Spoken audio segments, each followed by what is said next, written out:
Interesting. I think that means we're live. I'm watching YouTube. YouTube might be a little bit behind. Um, this live. There we go. Okay, cool. I do hear and see myself. All right. Well, hey everyone. This is day 3 of not streaming at the same time at all, which is terrible for maintaining viewership. But it's we're still working out. This is like week 1 of actually trying to make this a regular thing. So just trying different times and seeing what works, what doesn't. I mean, for my schedule, it's pretty fluid. So almost any time of the day I could make work. I just want to pick one and make it consistent. So we started like pretty late 2 days ago, and then just standard nighttime yesterday, and now we'll try a little bit afternoon and see how it works. But today, since all my test partners are at work, because they work real jobs, I wanted to, on my own, solo some Levia practice because last night I couldn't go to bed. I actually really enjoy streaming, and I really enjoy Flesh and Blood.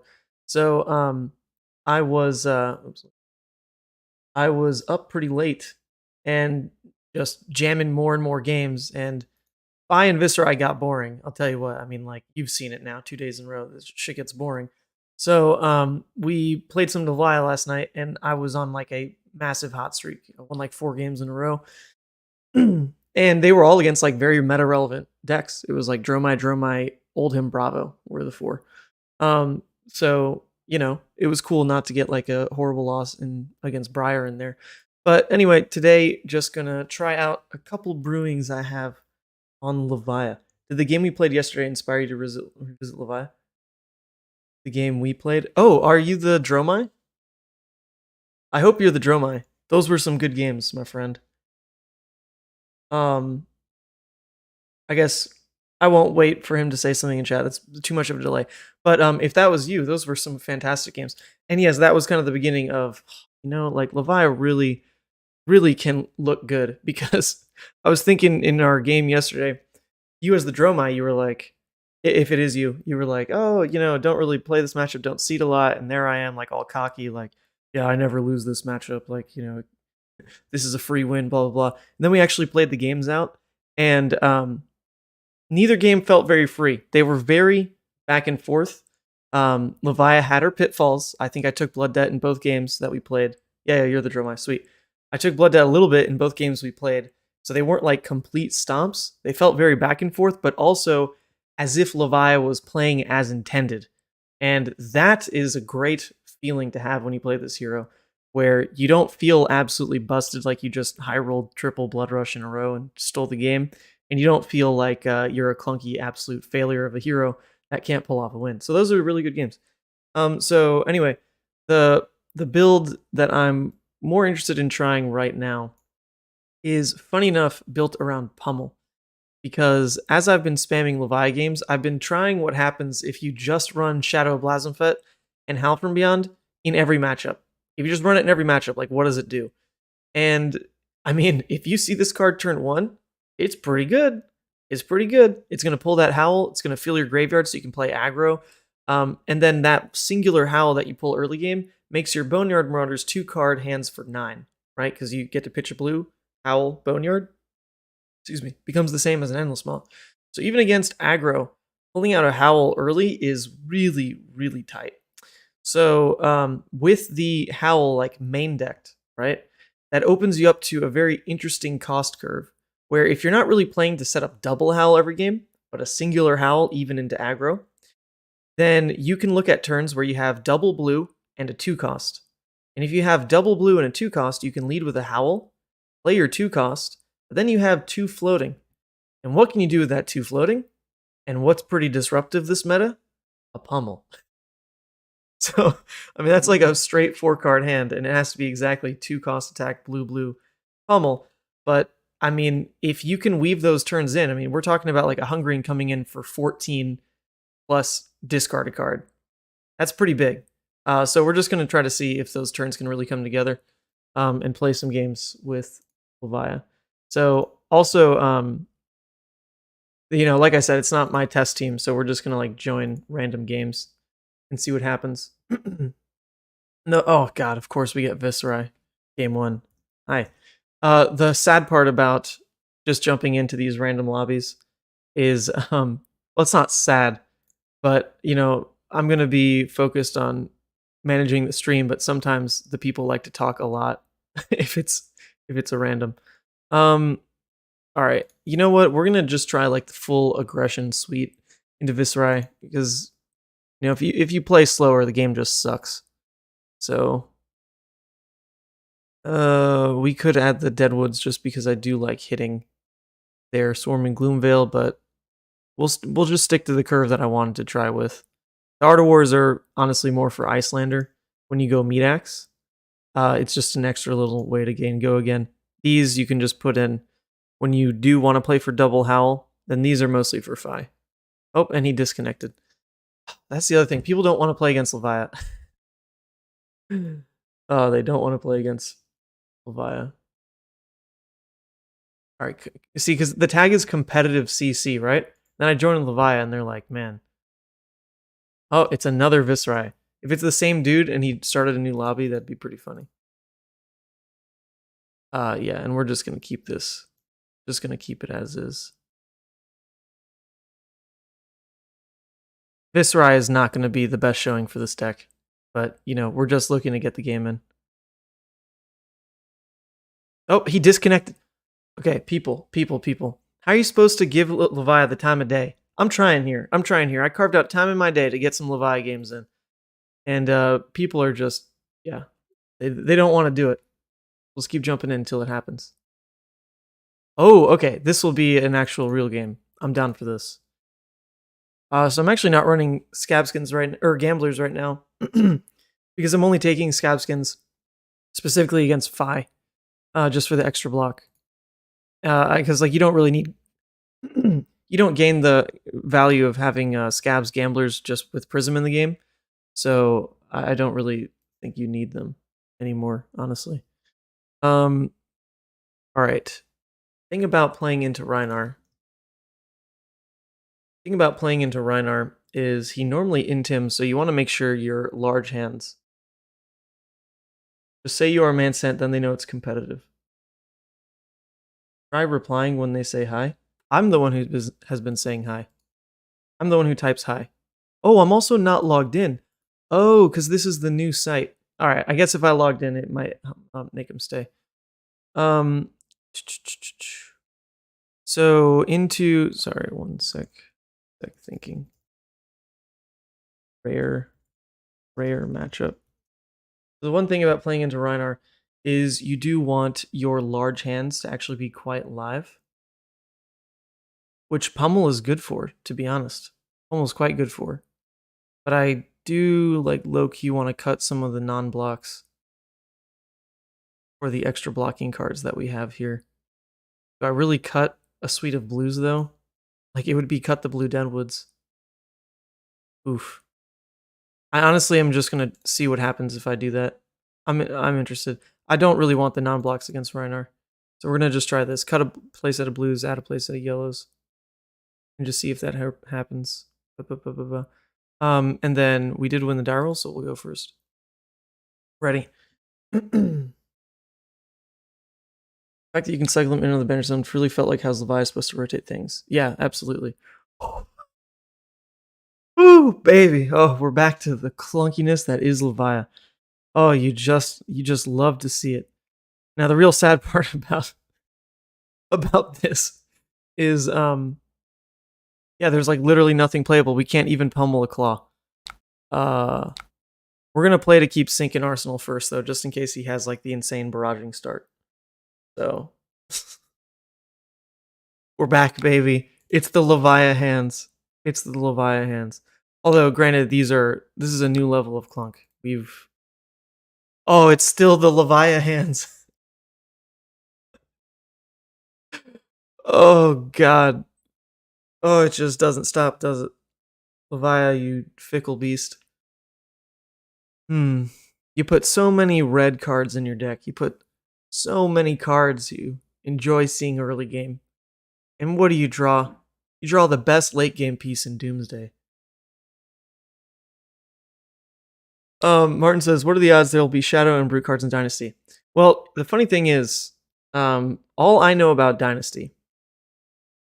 Yeah, we're gonna cycle for something playable. This feels terrible, but like we're just gonna do it.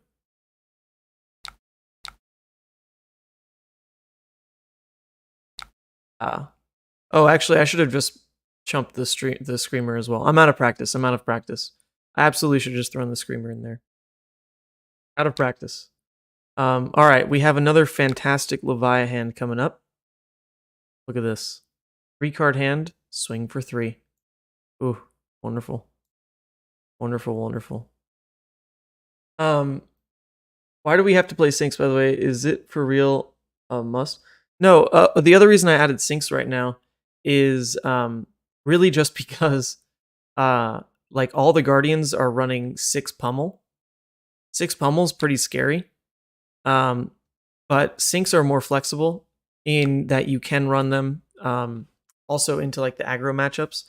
And I was having a conversation with someone in the Discord last night about the concept of did they play Blood Rush? Oh, they played Blood Rush. I was having a conversation with someone in the Discord last night about the concept of hour cards, like damage per card in Levia, and why. Yeah, we'll protect the HP. We don't need this. The concept of damage per card in Levia, and trying to make an argument for like why she is why she plays with Blood Debt, because if you actually look at her damage per card, it's pretty incredible compared to oh, someone did something. Join the league. Thank you. Her damage per card is pretty incredible compared to even like a deck like Fi that tends to push out like 3.5, 3.6 damage per card. Levia can have 4.5 damage per card in the right hand. It just doesn't scale that well. So, all right, so we did discard the Beast Within. Well, we're going to get some damage in. Nothing fantastic. We can just like kind of drop everything to go ahead and push with Boneyard just for the early pressure, or pitch 2 of these to play out like a swing big and arsenal the other piece. Probably fun. Oh my god, there's like 5 conversations in my head. I gotta catch up. Anyway, so Sink Below, in that as part of that conversation, was trying to convey the idea that Levia's cards are statted to be better played offensively, but you can't play them offensively from the get-go, right? You do need your graveyard. So the way that is balanced, right, it's already blocked, so actually I don't feel bad about fully pitching this hand. Just go ahead and get the Boneyard swing in there, because it looks like his hand won't be that impressive. So we'll probably have an opportunity to reset Arsenal. So we'll just play this out. And also we're clearing misses, right? Because we had the weird early game. So there was no Blood Debt there anyway, so we're never at risk of ramping Blood Debt early. Just free opportunity for damage. Oh my god. Okay, the conversation. Yeah, it was about how Levia's attacks are statted aggressively. And when you start to block for too long, when you start to block for, you know, like 3-4 turns early game, then that kind of sucks. There we go. That kind of sucks because you're wasting potentially like 2 turn cycles there where you could have started to play aggressive and have better rate per card. So adding something like Sink Below actually helps those patterns of playing defensive. Now you actually have a card that is worth more defensively. Oh, this is fantastic. Yeah, we're just going to take this 4. Oh, we're so set here. So I'm just trying it in because it kind of covers the two phases of the game plan for Levia, where you have overstated attacks, but your defense stops scaling pretty well. So Sink is just like to kind of shore that up a little bit. And is relevant right now. Like Briar is a terrible matchup. So just having the breakpoint coverage is also pretty cool. You didn't comment on the chance of Brute and Shadow cards. Oh, yes. Okay, so, right, this is, we're catching back up. So, I've said it before, and it's pretty exciting. But when they contacted me, when LSS contacted me about a spoiler card for Dynasty, they said specifically Levia spoiler card. Now, that's different. It's different. The lingo they've used in the past, when I got like a Race Face or Swing Big, they just said your Everfest spoiler card, your Uprising spoiler card, you know? They kept it very bland. However, this is the first time they've actually called it a Levia spoiler card. piques your interest, doesn't it? Okay. So what can we do with this hand? We have 1 blood debt, so we don't really care about turning it off as of yet. If we do block the 8, we're not doing anything with the go again. Actually, it's kind of funny. If we can play damage efficient if we block with the Beast Within and the Carrion Husk, which I know like seems awful, but we get the Quicken and then we can be card efficient by going for Mandible Claw with the Quicken, these into Swing Big Pummel. Since we're experimenting and Brute doesn't have any hit effects, I'm actually like interested to see what this does for the pace of the game, so we'll just go ahead and do it. Beast Within is not doing anything that hand anyway.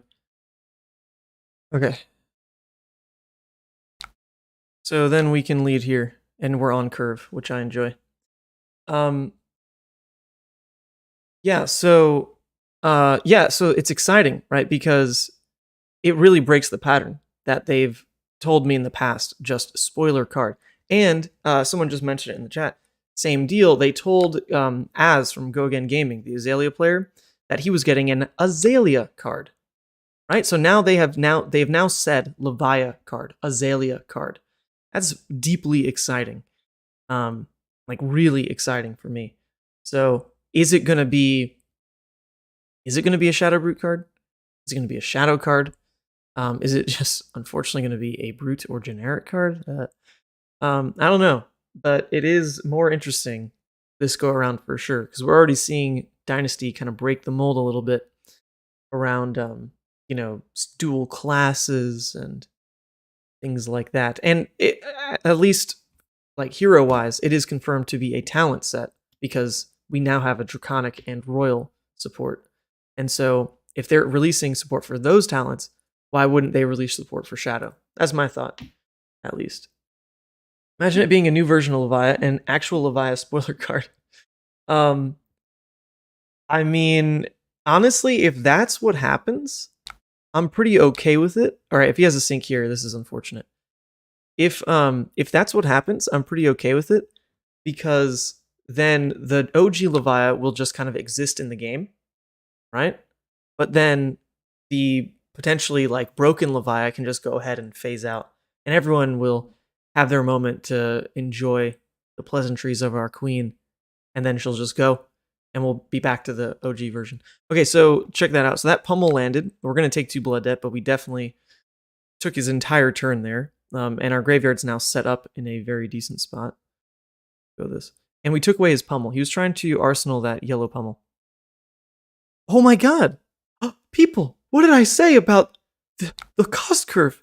We did it! Is pummel Levia the way? Oh, wait. Oh, never mind. It doesn't work. The howl's from hand. Alright, never mind. The howl is being played from hand.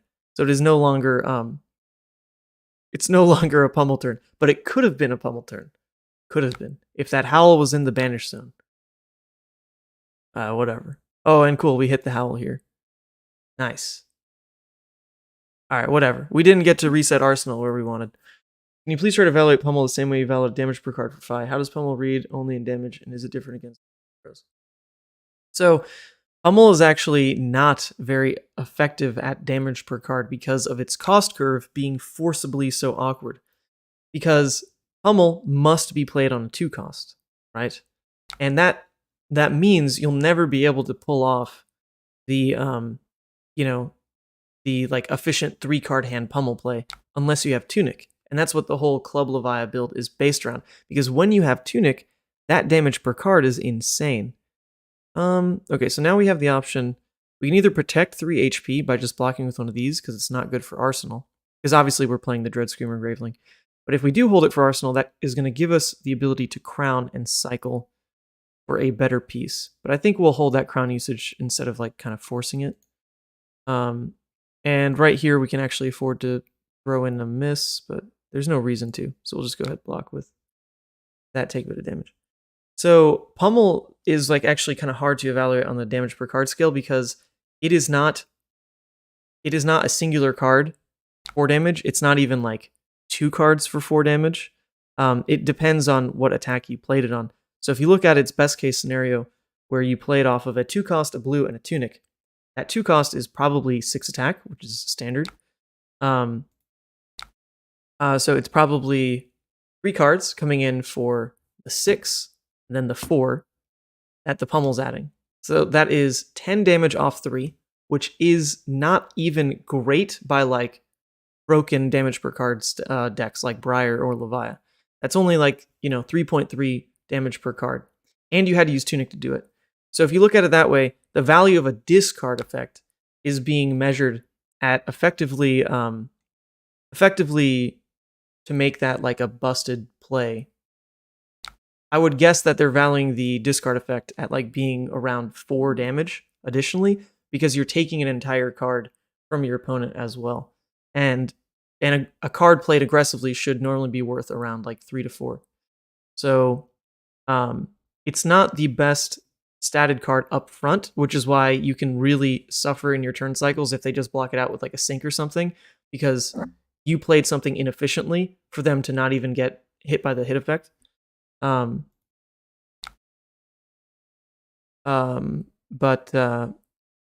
Yeah, when it does fit the cost curve super well, like obviously Guardian can abuse that cost curve.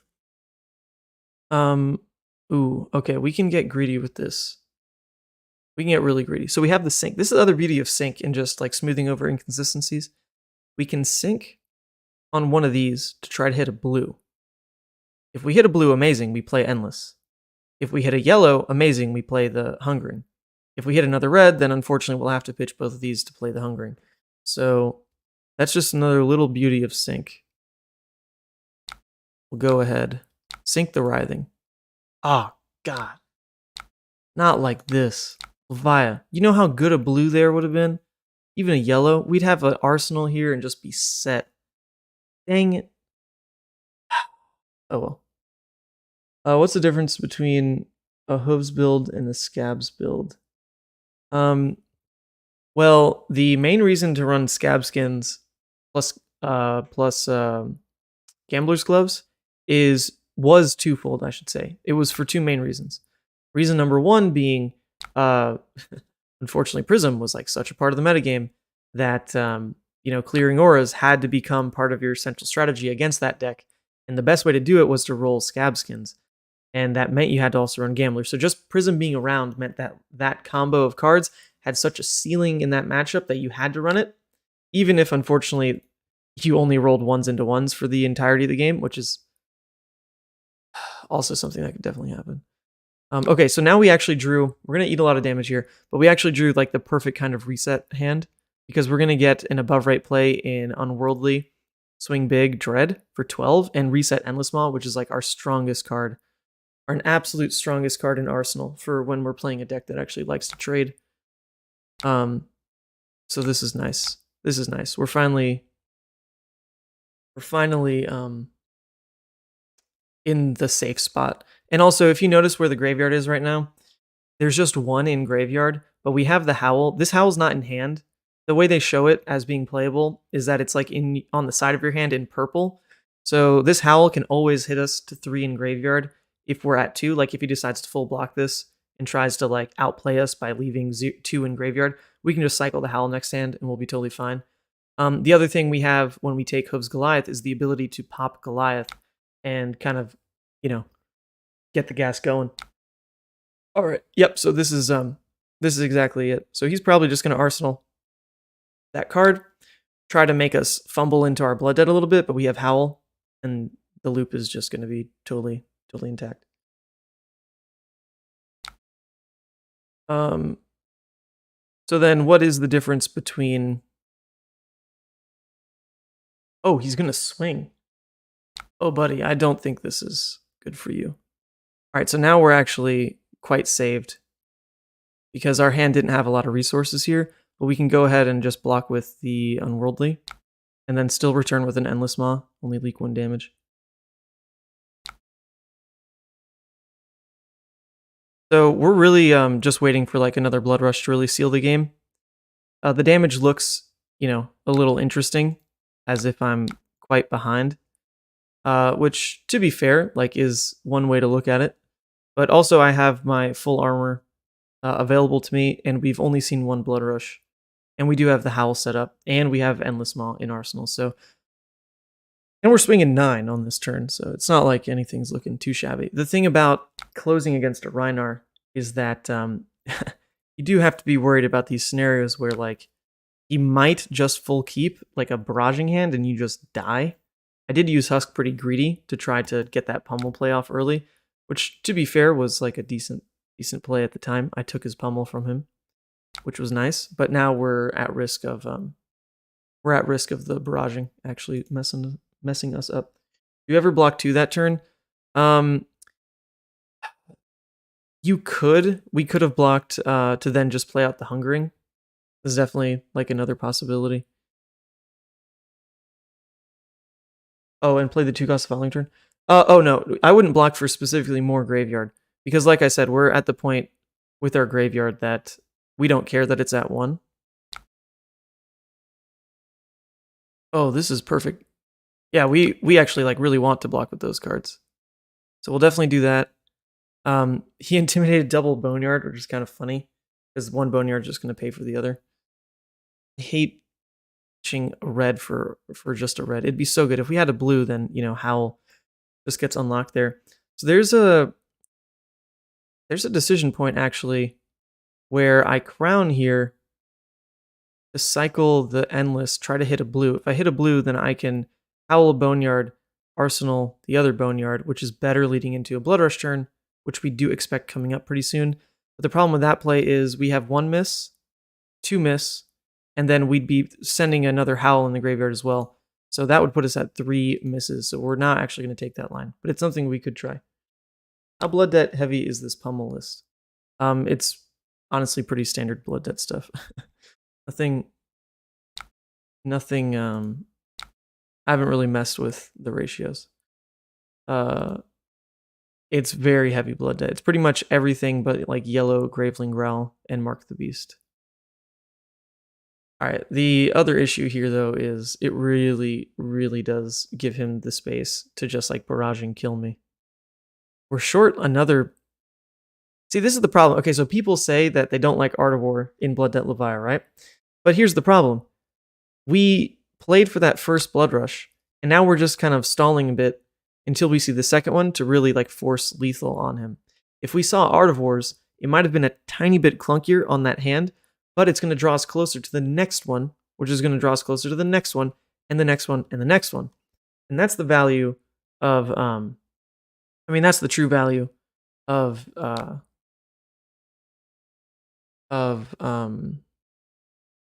I just lost my train of thought. That's the true value of Art of War, is mostly the draw, more than anything. Because the draw is going to get you closer to the next power card. Okay, so this is like almost 1,000% a pummel turn. So if we like really want to play around the pummel turn, we crown and get the Endless out of here. And sink, obviously. And then we just discard. God, that feels pretty bad. The other thing we can do is just...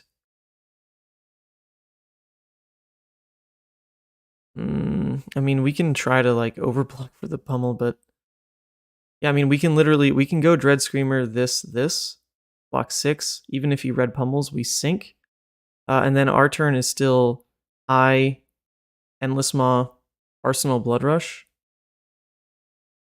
That sounds pretty okay. Like, that's pretty okay. Only sad part is that we don't really get the crown effect here, because we like all of these cards.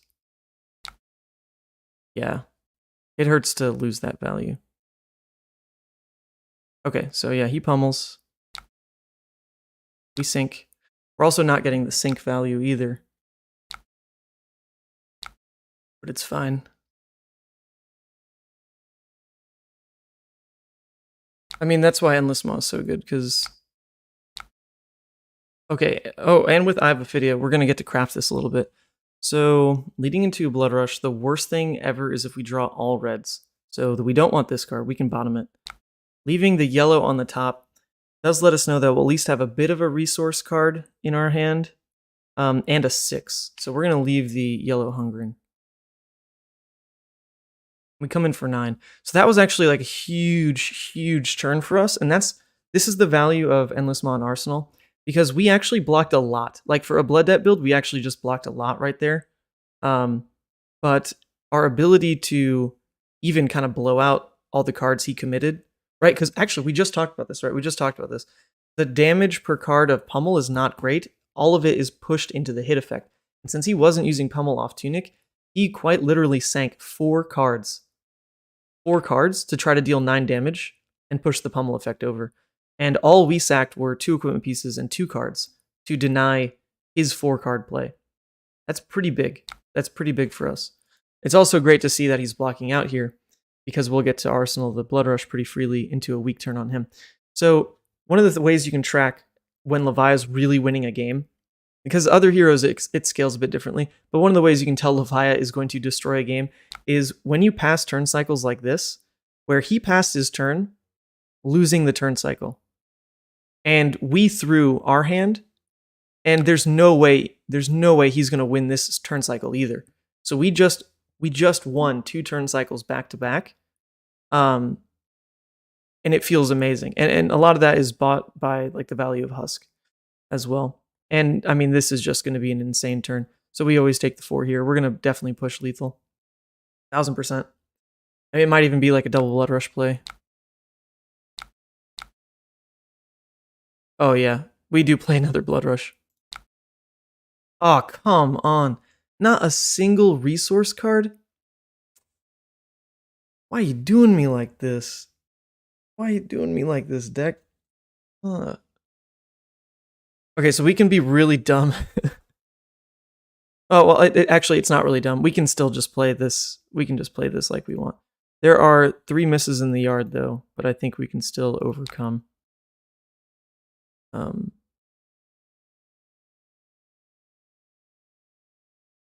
I guess we can do the math once we see if he drops defense reactions here on exactly whether or not we can present lethal by cracking Goliath.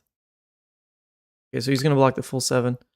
Okay, so he's on 11. We expect these to probably be worth 6, 7. So we need to be able to deal 18 off this, which Goliath wouldn't do. So we're going to hold the Goliath again. Okay, thank goodness. We did turn off Blood Debt. That was scary. That was scary. I mean, we're presenting lethal, so he can't keep a 2-card hand. Which one of the ways he could try to sneak his way back into this would be a 2-card hand of barraging and club, because then he'd be swinging 8, and I'm probably not going to be in a position to block with 2 cards. Then he can get me at 2, and then Reckless will win in the game. So we're very happy to present this, because he can't really just like chump Tunic, because then he's under threat of Reckless, and a Brute player should not do that to another Brute player. Oh, we got rid of his Blood Rush. That's so big, because you know what he's trying to do there, and it's one of the great play lines with Club is if you Tunic for Blood Rush, discard that card, you're then going to draw into just 1 card to swing Club, which will then swing for 7, and then the second card you Arsenal. So Tunic for Blood Rush is like a great play cycle for Rhinar. It buys him card advantage and a really decent trade.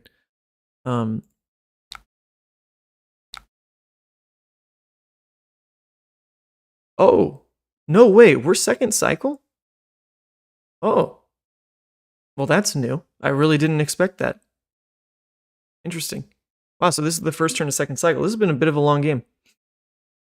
You know, it's nice and fair flesh and blood. So we just stick Doomsday and we're gonna win. Like there's no way around that for him. Because we just go here, here, Doomsday. I guess we can be really cheeky and try to end it with Pummel. We could do that. That feels kind of gross. I'd rather win normally. But we've seen 1 sink, an Oasis, a Fate, Fate. So he still has 2 sinks and 2 Oasis potentially, so we're never actually going to try for the Pummel there.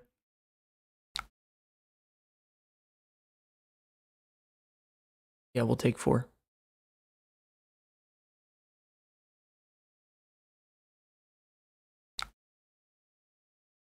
We'll take 4. Our turn is just going to present 10, but it's going to set a red Pummel in Arsenal and stick Plasma Fed on board, which is pretty nice.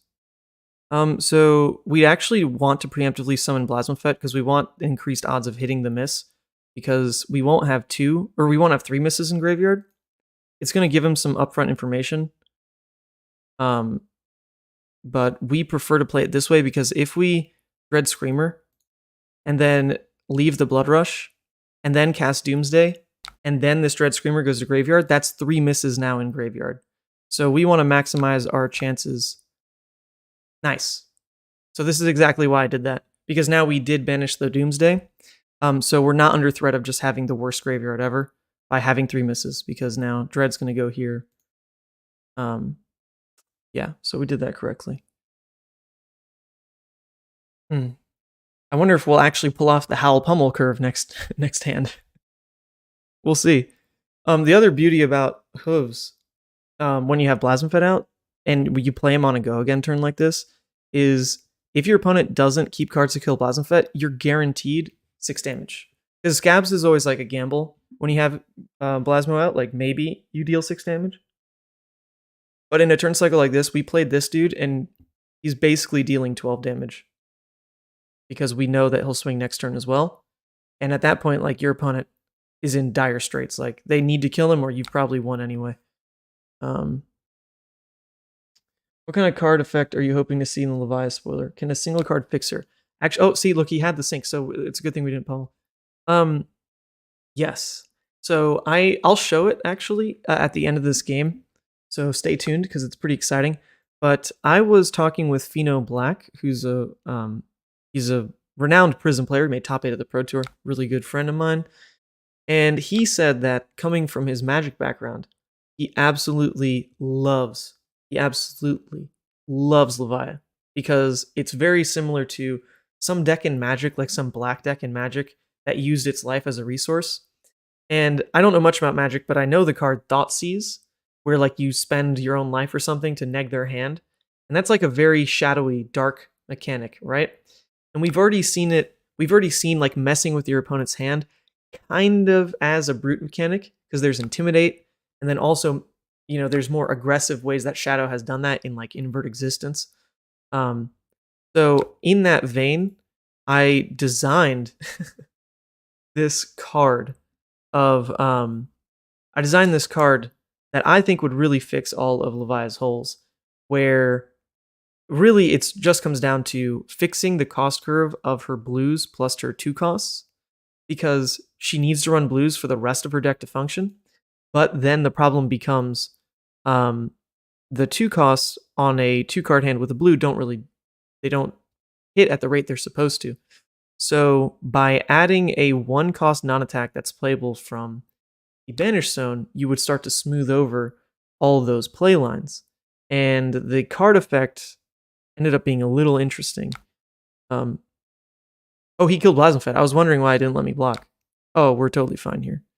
Yeah, so we just win now because we can pummel on a Dominate. All right, well, that's a nice way to end the game. I guess he can like Oasis sync, but we'll still close it. It's just guaranteed. Fun. Go Sweden. This guy's from Sweden. Nice. Okay, so I feel like I wasn't 1000% tuned into this game, because there's no way we win without having used these. That's pretty funny. All right, I mean, he has Reckless, but okay. What else you got? Double Reckless won't even do it. All right, that should be GG. Okay, wonderful. Okay. Great showing. Good start. GG's. I streamed this if you want to go back and watch from my POV. And Sant. Got to log in. All right, so that was a good game. So check this out. Average damage threatened per turn was 11, which is interesting because we play a lot of varied hand sizes. So that average is pretty decent. I mean, obviously you want your average to be like around 12.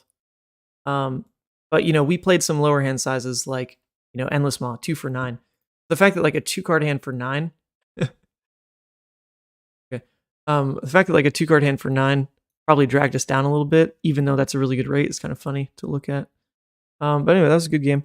Let me show that card. Let me show the card. By Theory Craft. Where do I have it?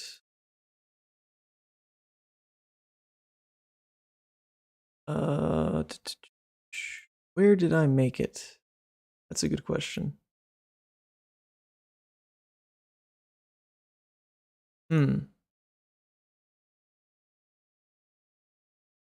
Interesting. Well, okay, I know what chat I shared it in. Or actually, I shared it on Twitter, so we can just go back and find that.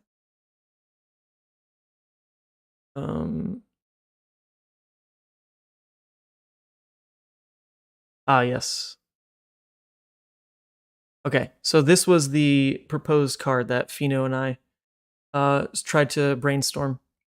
So, using what he said about like the black theme in Magic, and then my play experience of just for the love of God wanting a 1-cost non-attack recursion piece. This was the idea. So we've got Withering Dread, red at 1.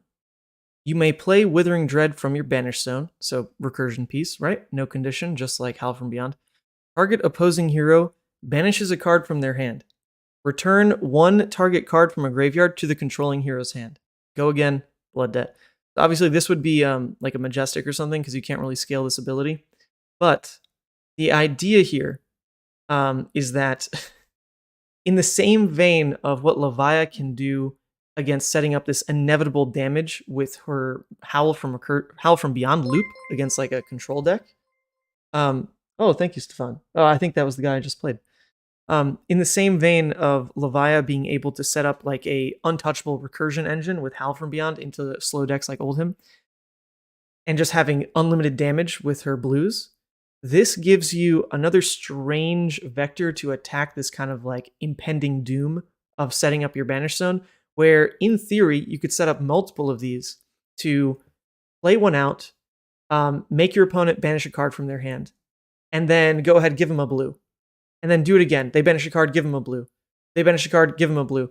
And it doesn't like completely control their hand, right? Because they're replacing the card, but you're getting information about their hand as it happens because they're going to banish first, and then you'll get to choose what you put from the graveyard into their hand. So I thought it was like a really kind of tricky effect that can set up some scaling inevitability if you find multiple of these, but even against like an aggro deck, which is when you'd want this kind of cost curve, where you can, play your Hungering Slaughter Beast for 2 off of a blue, and you have that 1 resource floating. You can go ahead, throw this out, fill your graveyard a little bit, and get this ability to mess with the aggro and try to stumble them just a little bit. Because Levia can almost race aggro, like almost. It's dependent on Blood Rush. But just making them stumble a little bit, making them more of a fair deck like you are, I think would do a lot for making those matchups more interesting. There'd be an interaction point because Levia doesn't really have hit effects, but this ability would let them, look at their hand. They can also look at their graveyard. Maybe it's too early in the game to really blow them out with some real manipulation, but maybe they, banish a blue, and then you take the gamble where it's like, they're banishing a blue because they want me to just like, go ahead and give them another weak blue, and their turn is just like kind of still fine. But if they banish a blue, and on the bet that you'll give them a blue, and instead you give them like a red or something, maybe that messes them up, or the vice versa, where they banish a red, but then you just throw them a blue. Like, I feel like there's more interaction points that this could allow. That's very shadow. It's very shadow, but it's not true disruption because the card replaces. Anyway, I thought it was cool. Why not target heroes so you could turn off Blood Debt on your turn and fix your hand? That'd be too broken. That was the original idea, where it just says target hero, but that'd be way too broken because you could just target hero, banish a card in your hand, and add a Blood Rush. So maybe, that would just be a little too nuts. So maybe it would have to say attack action or something like that so that you can't loop it that way. But that would be pretty nuts if you could just like spend 1 to add back like your best rate card. That's that's a loop I don't think anyone really wants to play with because, same deal. You could now have like basically, if you have 2 blues, you can always be able, 2 blues plus any other card, you'd be able to Withering Dread, banish the other card, give yourself Endless Maw. The other 2 floating goes to Howl from Beyond, and then that last blue goes to playing Endless Maw now, and you come in for 12 on loop and like can't be interacted with. That feels pretty dumb. So I don't think that's the right way to approach it. But anyway, what about a 6-power attack that has a trigger to give you a Soul Shackle? Oh.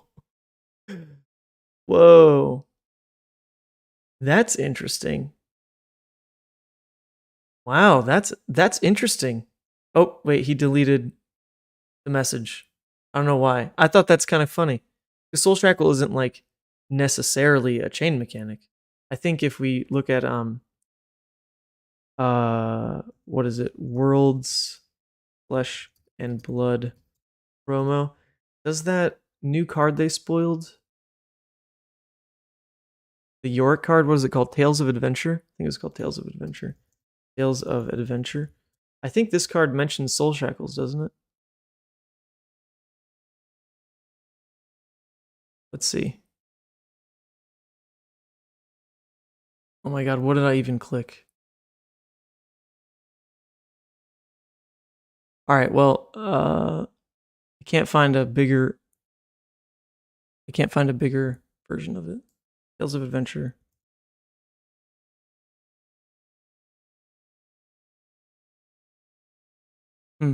Alright, whatever. I can't find it. I don't know if that card says, oh, actually, I know where it is. It would be in the Discord.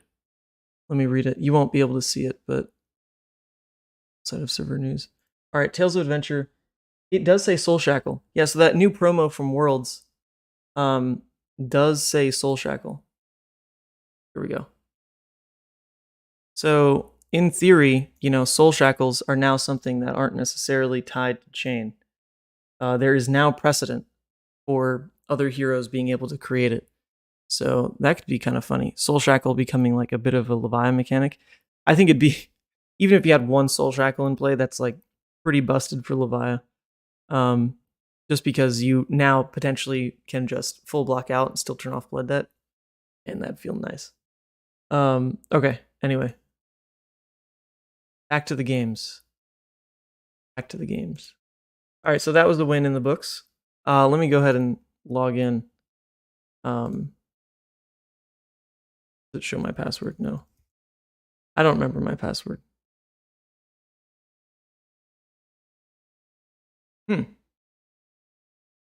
That's interesting. That's a new one for me. I guess I am logged in though. Okay, so it worked. All right, we're gonna play this another couple times and hope people don't quit. Oh God. All right, this is actually fine. Hi. This is a funny one. Oh, is Soul Shackle Shadow Runeblade token? Soul Shackle token. Oh, it does say Shadow Runeblade token. Okay, never mind. Yeah, so it is specifically Runeblade. Okay, well, this matchup is like pretty funny. We'll see if what I've done in the past actually works. Because in all honesty, like, I do have a game plan. Where's the Blood Rush? We take out the Blood Rush.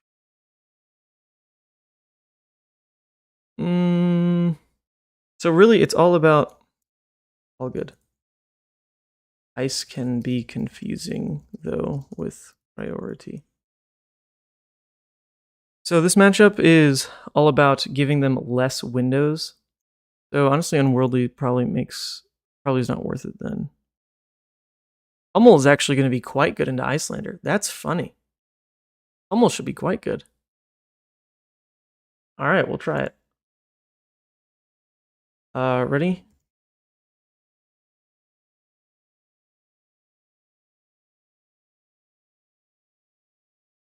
The Bard cards so far have been UPF memes. I don't know if there's a precedent for other heroes making non-generic tokens. I mean, it's just like Quicken, right? Quicken's just like that generic token. Is there... Aren't there like 2 ways to make Zen State? Maybe. They might both be ninja anyway. Yeah, alright. Yeah, maybe there isn't a precedent then. I'm going deep here. New Levia legendary. Card type location. You arrive at Doomsday. Oh, man.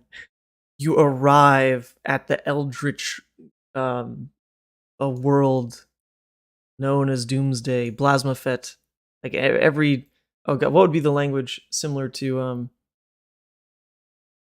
like Korshem? Like when Blasmafet pulls you into his dimension, gain 1 attack for every blood debt you have incurred. Or this game, like, I have no idea. I could see it. That'd be kind of funny. All right, so we already started strong. This is fantastic. We're gonna get our recursion pieces in play right from the get-go. Actually, Doomsday is like insanely powerful. Oh. We can rematch then. Concede and it'll give a button.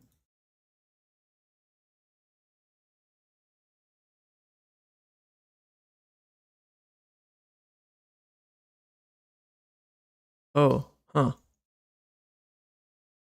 No option? I thought there's like a rematch button. Oh. Yes. There we go. Man, that was a good start too. What the heck? I was happy with that turn 1.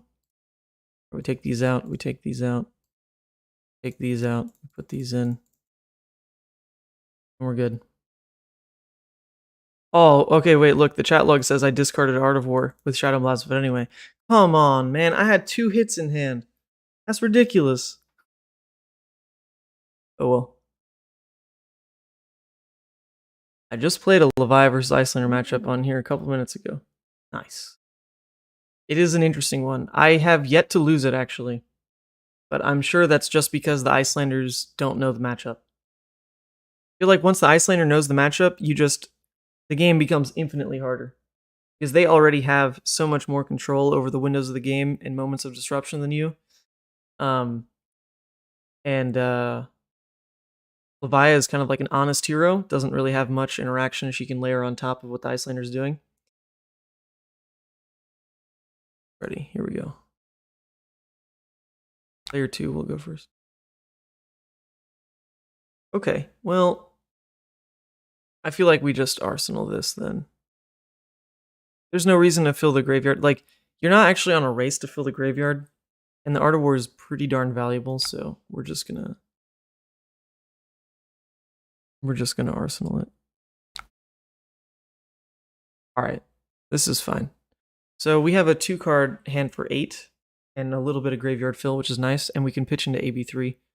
Competed. I don't think Doomsday and Eclipse are that strong now that we've seen Dromai's allies. I mean, Eclipse was pretty gross, and just the fact that Soul Shackle would give it go again was nuts. But Doomsday leaves a little bit to be desired. There's like this dream state where okay, how much is he pitching? There's this like dream state with Doomsday where you're against an aggro deck and like you slam Doomsday and they ignore Blasmafet and you get to like block with 3 cards and you're protecting 9. Then you swing with Blasmafet for 6 and banish a card and turn off Blood Debt, and all of a sudden you're in like a 15 damage turn cycle that they can't really interact with. Does that really happen? Not really. Not really. But it's nice to pretend that, that's the ceiling of the card. Most of the time he deals like 6 to 12 damage and also acts as like an extra carry us because they kill him. Well, this is obviously more annoying, and it does... Yeah, this is quite annoying. So now we're basically forced to keep both of these if we want to even swing Medax. Which, I mean, I guess we do. So we take 1 damage. But we were really looking forward to a 2-card hand for 8.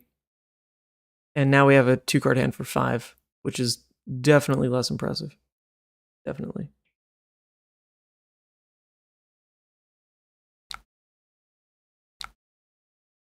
But I mean, this is a game of patience more than anything. You're not really going to be able to full on race the Iyslander, but you have decent null rune. You've also got a pretty darn good weapon for pitching into null rune and still returning with a decent threat. And it's not like Kano where she can steal the game by like turn 2 or 3. It is a longer, grindier game, which does help because you want to set up your Hal from Beyonds, for example. What program is this? This is called, actually, they just changed the name. This is called Talishar.net. It used to be called Flesh and Blood Online. Talishar.net. This used to be called Flesh and Blood Online, but they actually decided to rename it just to get ahead of any potential problems with LSS. So yeah, now it's called Talishar, and it's coded amazingly. No, that's fine. It's coded amazingly because the game like really works. There's only a couple bugs, and they jump on the bugs like pretty much from the get-go. If you just report something, they will fix it. I've also been helping the dev team on some UI improvements, which are rolling out probably. I can't say soon. They are rolling out though. There's a test server where they're being implemented, and my god, it looks beautiful. The game is going to look quite good. As of now, it's still definitely, leaves a little bit to be desired, but it's nice that it does function. Like, it legitimately does function. Should I zoom in a bit? I'll zoom in a bit. I think that's fine. Gives more to look at.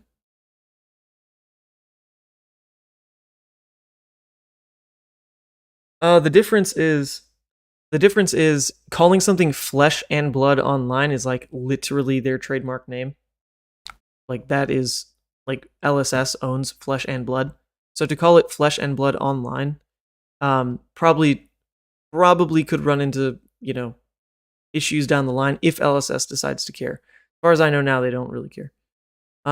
This is wow. So actually, by adding the pummels to the list, look at what it does for our tunic play. We'll have this option available to us. That's pretty juicy. Obviously, it does get stopped by even a singular frostbite. So we can instead just take another off turn, soak the damage. It's hard to say. We can soak the damage, pay into it, and then just keep 2 cards for Meat Axe, or we can like really try to risk the tunic. He blocked with Cold Snap. Cold Snap's like normally a pretty darn good arsenal card. So that leads me to believe he really does have like a high priority arsenal. And some of the high priority arsenals would be like Insidious or Frost Hex, like the stuff that he really just needs to get out first cycle. And those would dump me with a Frostbite. So it's a little risky to go for that line. So I think we will just pay into AB3. Oh, wait, he fused it. Yeah, so obviously we know what it is. What did I say? Insidious Chill. It's literally Insidious Chill. I called it. Yeah, so in that case, we're not going to be done with the tunic. We will just protect the HP. And the discard's more interesting. I guess I don't really mind discarding per se. Oh, I guess I just did that all wrong. That's fine. It's whatever.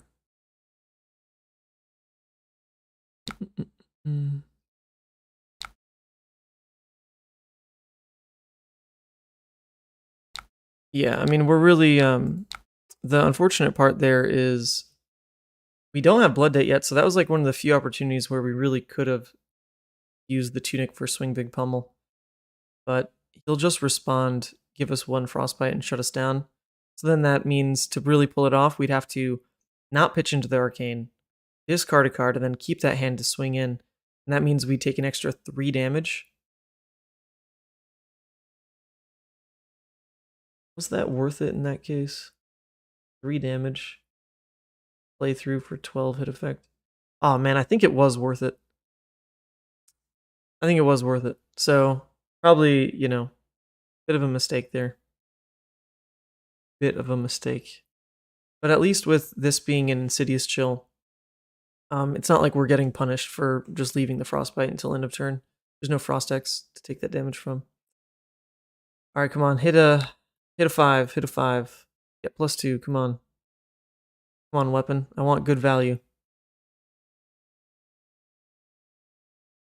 It is funny that you know, there's such a difference. 3 is trash, 5 is quite good. Let's see it though. I try not to swing this weapon like. Oh, okay, this is a good trade-off. It discarded a 6, or it didn't discard a 6, but it discarded Howl from Beyond. We'll allow it. We'll allow it. We lost 2 damage, but we found a recursion piece, and that means we didn't have to draw it in hand. Because Howl from Beyond sucks to have in hand in this matchup. It is so bad. Really hard to play it out, and it gives Iyslander a window to really mess with you. Take 8, threaten 12 seems good. Yes. I agree. I agree. It was not right to respect the damage there. Should have just thrown my 12.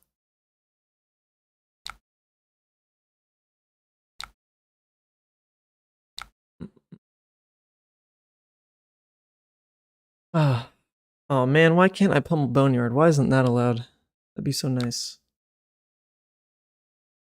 Alright, this is an Art of War turn. So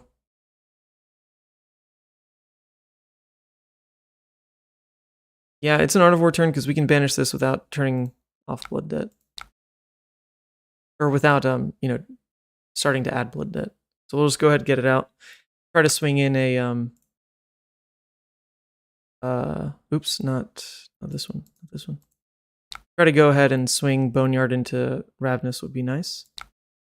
Okay, he didn't respond with Channel Bleak, which is also fine, obviously. Okay, so ooh.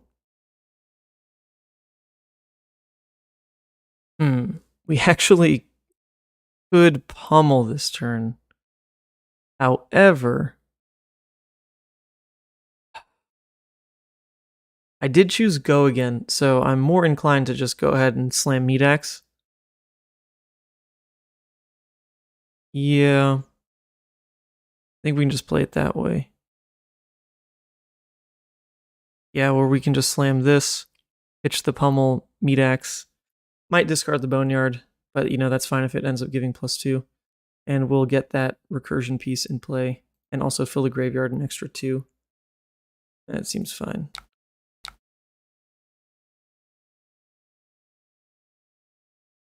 I heard a rumor they might be changing the name from Fab Online. No, it's not a rumor. They talked about it on Twitter, that they were in between names, and the name they decided on was Talishar.net. Blade Break was one of the other options they had. They decided Talishar.net. Which, I mean, hey, I love Talishar. Talishar's fine with me. Yeah, it's literally called Talishar.net already. Okay, so here's something even funnier. I still could go the pummel route. I don't have to go for Meat Axe. But the problem is now, if I react with Tunic, then they could pop this, give me a Frostbite. And that would really mess things up. It'd be even worse, obviously, if it's some fuse card to trigger Insidious. So it's pretty greedy. I think we'll just stick with the line we already had. But that's, I don't know, because we already sent 1 red pummel to the bottom. We don't really want to miss out on playing the other one here. So actually, we are just going to try it. We're just going to try it. Just see what happens if we go this route. We messed up the first pummel turn. Oh, what did I say? What did I say? They have a fuse card. It's going to trigger Insidious.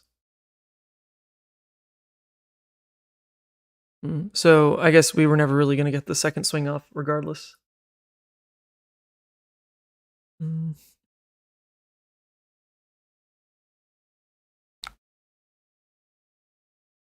Oh wait, they're doing this in the reaction window? Oh. Okay, so I guess the way they're trying to do this is to prevent me from getting the Tunic trigger, but I'm forcing their hand, and I'll be able to just pummel on the boneyard, or pummel pitching the boneyard, float the 1. I guess, right? Because if I let this resolve, I'm trying to use my tunic resource. Yeah, I'm aware. I mean, I can still just wait, because I'll have priority again before their next play. Can't fuse no resources? Yeah, he can, though. He's got tunic. So he can sigil and fuse that.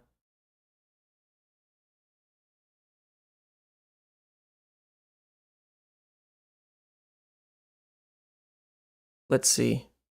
What does he show us? Did you fuse?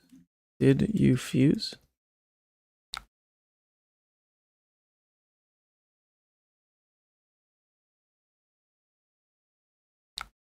Oh, he didn't. He didn't fuse. All right, so there's no insidious chill trigger. Interesting. That change anything on our end? I guess we already committed the pummel. That's fine. Oh, oops, sorry. We'll let that resolve again. Man, I misclicked it now. Now he knows. We'll let that resolve. What is he even blocking though? I can't see. Freaking tunic thing's in the way. 6, he's blocking 10. So if we push on the pummel, we only deal 3 and he discards this card, but it's a card that he didn't fuse with. I feel like the Iyslander didn't play this right. I don't know. Something isn't making sense. Okay, there we go. Alright, so I guess we're just not going to pummel. I mean, this is fine. So the way he did it here... It's kind of funny. The way he did it here is something we can also just play around. We just won't pummel now, because we got tax 1 resource by this, so we'll just pitch it into the meat axe anyway. So we actually don't care. This is totally fine. You can play D-React in response to instant? Yes, because it's the reaction window. Because I activated Tunic in the reaction window. So that's the speed that is required. Play things in that window. Alright, so I guess it worked. It worked. So he dumped his whole hand. The pummel is like very low value anyway, but we'd need to pitch a red to swing meat axe. So yeah, it's just fine. We do this. And probably, hopefully land a free 5 damage here. That'd be nice. We are lucky that this card wasn't a fuse card. Oh, come on. I'm not gonna Arsenal bone. I'm not gonna Arsenal Wrecker-Romp. Why'd you gotta do that to me, game? Yeah, there's not a world where I Arsenal Wrecker-Romp. That sucks. We're gonna be down a card now. If only we discarded the Wrecker-Romp instead. Oh well. Oh well. We land a free 5 damage. I can't complain too much. But yeah, we're not arsenaling that.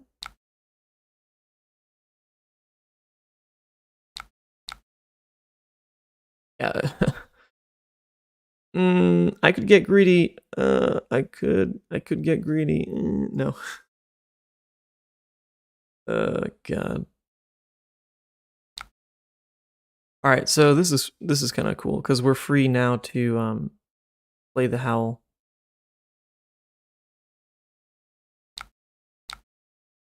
Yeah, so he can't interrupt with an instant, so we're pretty free here. We're putting ourselves down to just 1 blood debt, so we don't care about turning off this turn. And we're just going to go for the graveyard fill and go ahead and Arsenal Endless Maw. This is quite good. Coming in for 11. And now we get the Arsenal we want. And we're only going to take 1 blood debt, so who cares?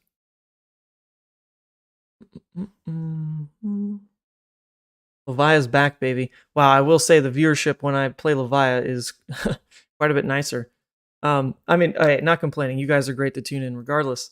But when I'm playing Fire Viscerai for the test gauntlet, I don't blame you if like it's not the most exciting.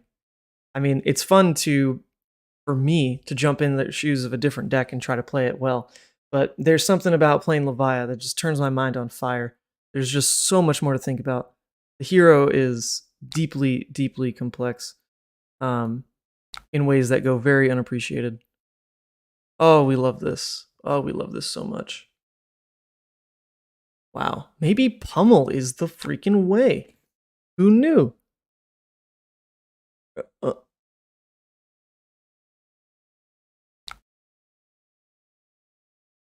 Oh wow, he had a double Amulet Vice turn. Well, that's getting scary. So the issue with that stuff is, as soon as we get even a little bit high on blood debt, he is going to absolutely punish us.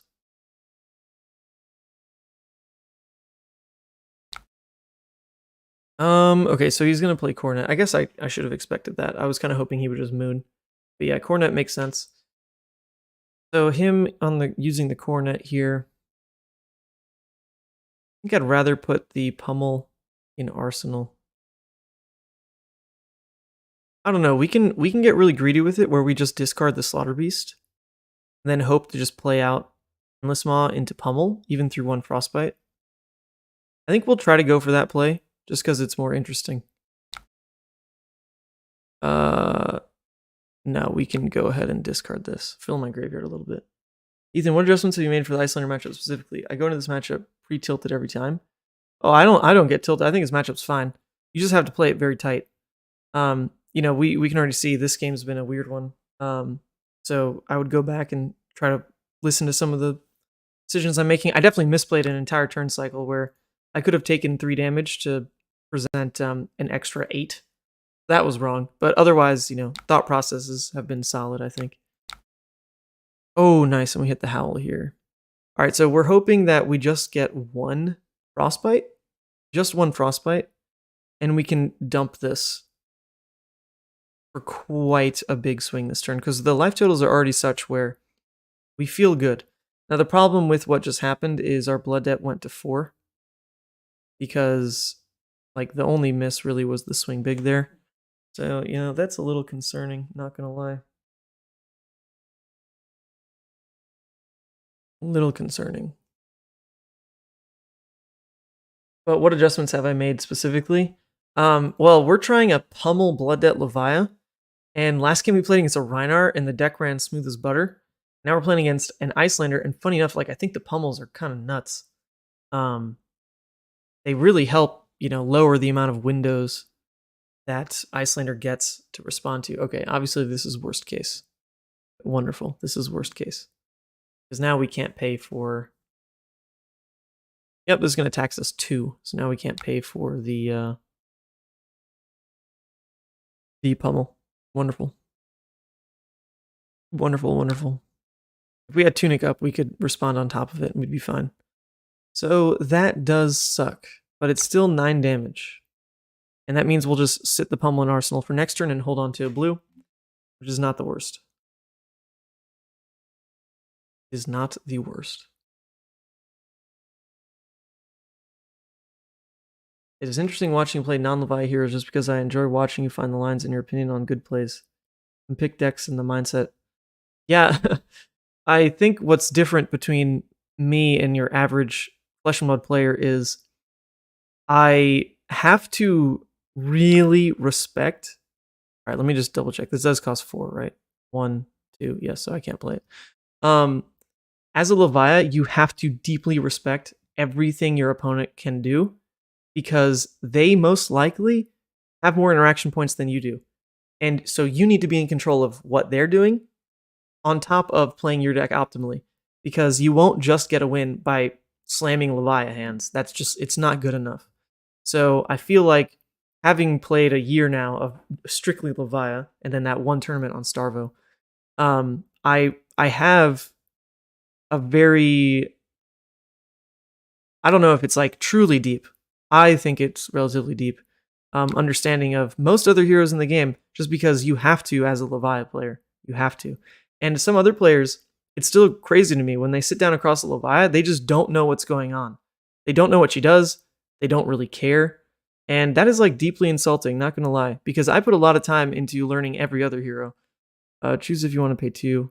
Yes, I will pay 2. Pay it that way.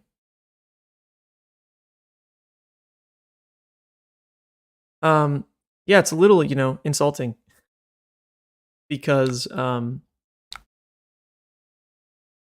we'll spend 2. Yeah, for those reasons, right? Is I really have to respect you, but you don't have to respect me at all.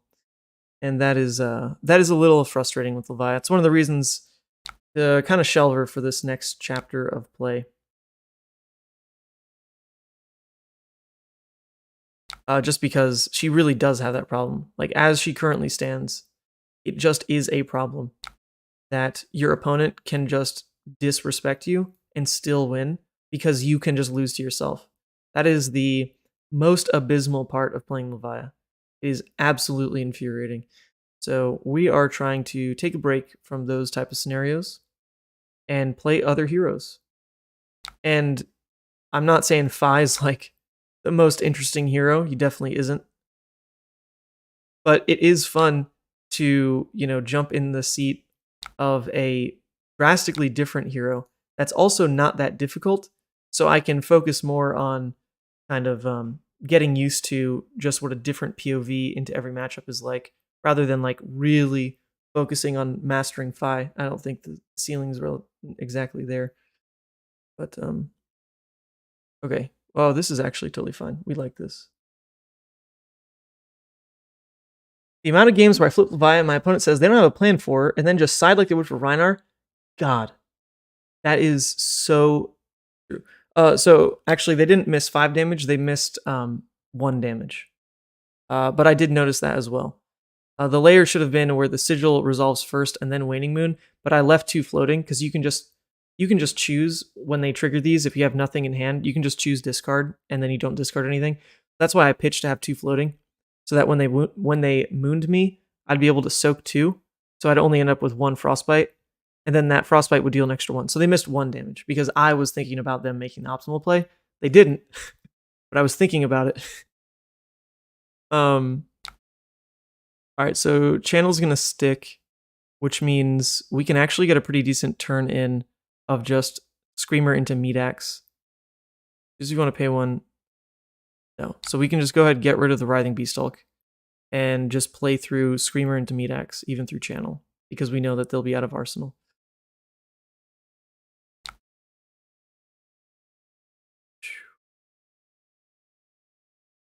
Wait, how do I have a Frostbite? Wait, like legitimately, why do I have a Frostbite? What the hell?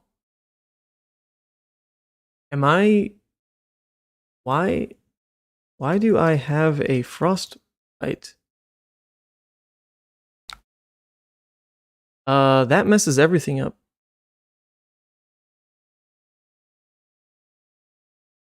I should not have this. It would have broken last turn because she didn't play anything that gave me a Frostbite last turn. That's probably a bug. Like, I don't want to call it a bug, but like that's probably a bug, right? There's no way I have a Frostbite here. It does mess up everything. Like, it really does. Because if I knew I had a Frostbite, then I wouldn't discard that.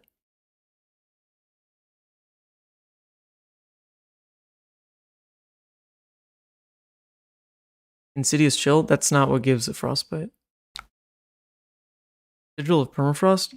Yes, but it would pop last turn. You did nothing on your turn. Yeah, it should have broken. I'm gonna try to... There is a manual mode.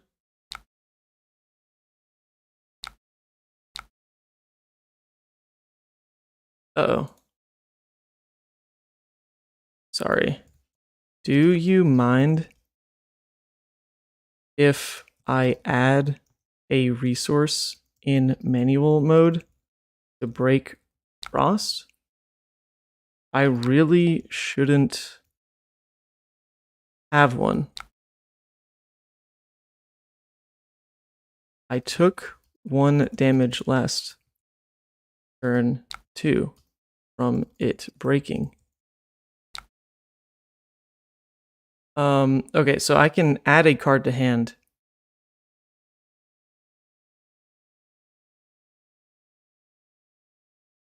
On the turn with the sigil, you did not take any damage before end of turn. When the frostbite popped, it gave you another. Then the popping window was over, so it stayed. Oh, actually, There's an interaction. There's an interaction that that happened with Sigil for me to keep Frostbite. Because I took one and Sigil gave me one.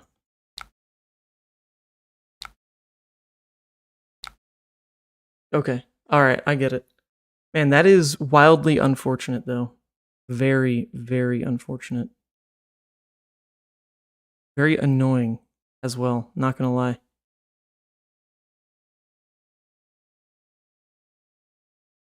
Very annoying. Wow, never seen that before. I've never seen that before either, and if I knew that's how it worked, I would not let it happen that way. I would just soak one into Waning Moon, leave the one floating for the Frost Hex. That's very annoying. Well, that's probably going to cost me game, not going to lie. Man, that is like actually going to cost me game. That is very annoying. Very, very annoying.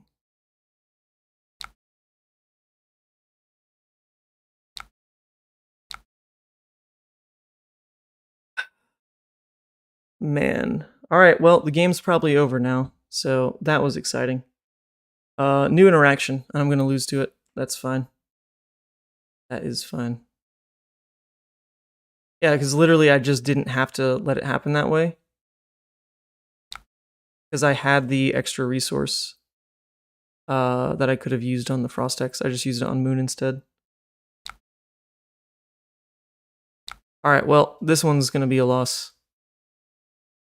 Unfortunate. Because it was looking good up until that point. Oh well.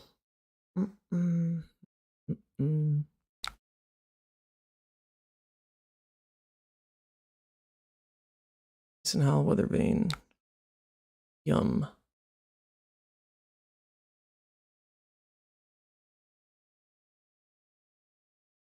Wow, that's smart. To take that in this matchup is very smart because normally people only take it into Oldhim, but that is a lot to push through, and sure enough, we will be taking Blood Dead here because of it. But, you know, it's because of an interaction we didn't catch, and I'm just missed 5 damage when they're at 8. Oh.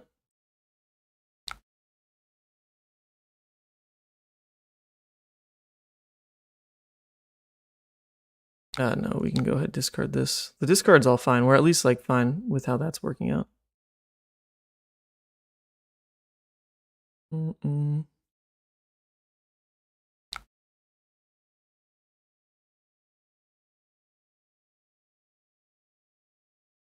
I mean, we can try to just keep 2 blues to just break the Frostbite and swing Medax, just so that we don't take all the damage, which is probably fine. It's really gonna hurt, though. Really going to hurt.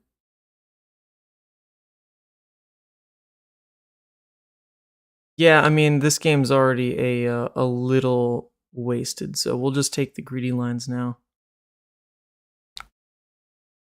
We'll take the greedy lines now.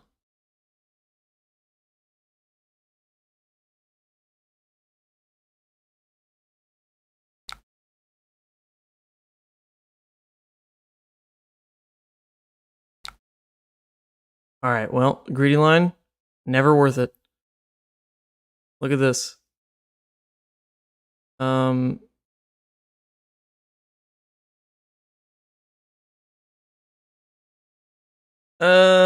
I mean, the other thing I can do is be dumb about it, pitch these in to get the Tunic resource, just to save the HP. But, man, that is pretty bad, not gonna lie. Neither one of these is good for Arsenal, though. Oh, I'm so tilted now. The game's just over, though. The game's just over. Ew.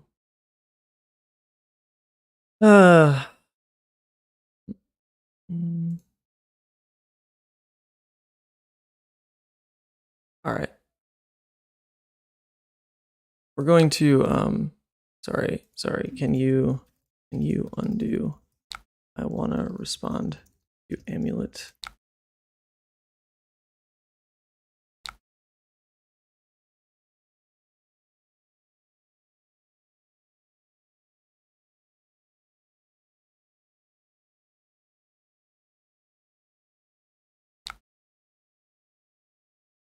Try to undo now.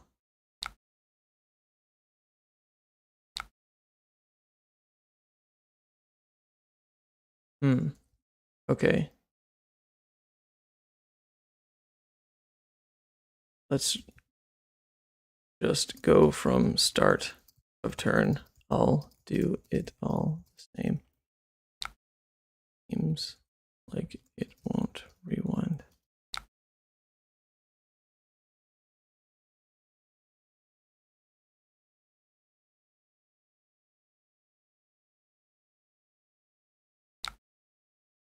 Okay.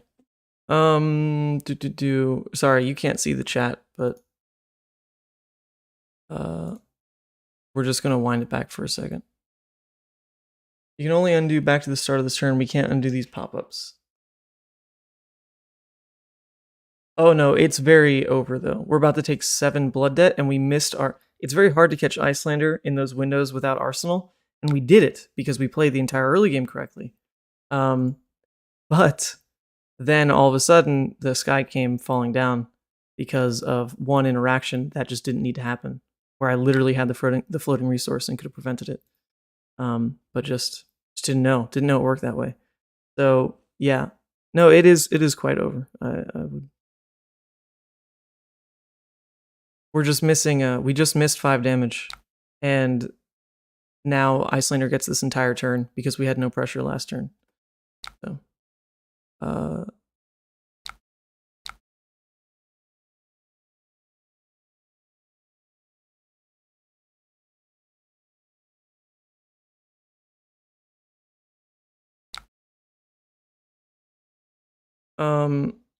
oh, actually, I'm also gonna waste the damage by doing it this way, but whatever. Yeah, this is also wasting a life, because if I do pitch in on top of the trigger for the tunic resource, I should use that tunic resource on the Aether Ice Fane. There's only one thing to do in times like these. Only one thing to do. Alright.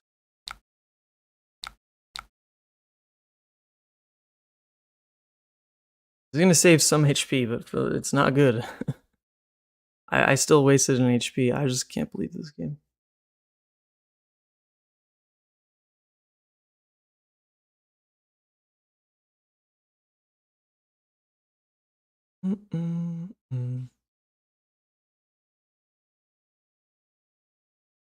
I mean, I guess I could have asked my opponent to go back to the previous turn and we fix the pitch, but you know, at that point, it's like that's asking a lot. Oh, I have 2 resources. Yeah, so I wasted 2 HP. Oh, it gets even worse. It gets even worse. I wasted 2 HP. Yeah. And now we're gonna take 7 blood debt because of you know, things that were clearly within our control that we just didn't know about. And Iyslander gets another free turn into us. Nice. Honestly, none of those choices last cycle were correct either. I should have just pitched in. Saved the Deadwood Rumbler for Arsenal. There was a lot I could have done better.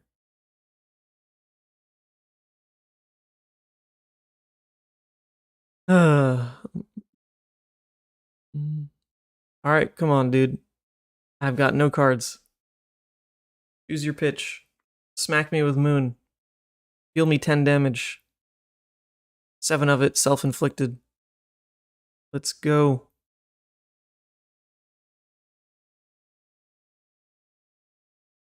John is correct, that interaction shouldn't work. Is that true? Alright, if that's true, this game is like a total scrap.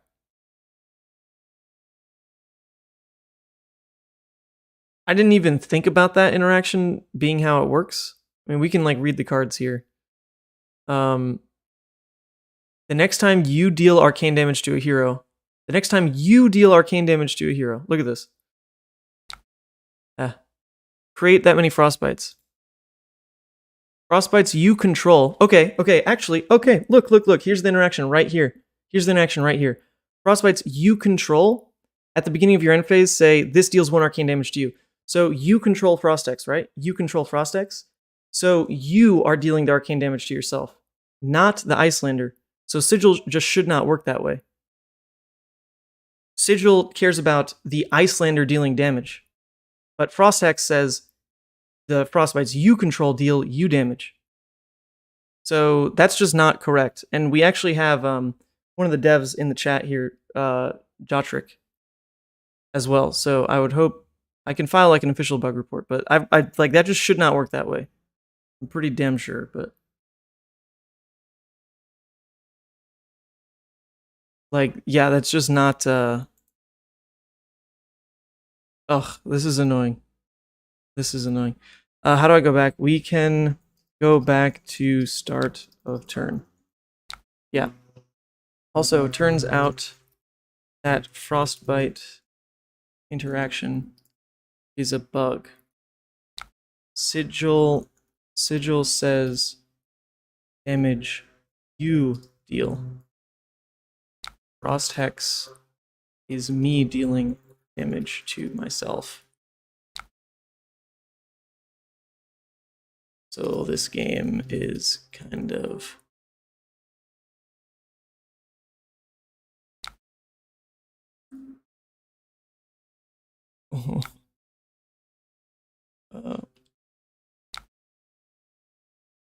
I missed 5 damage because of that.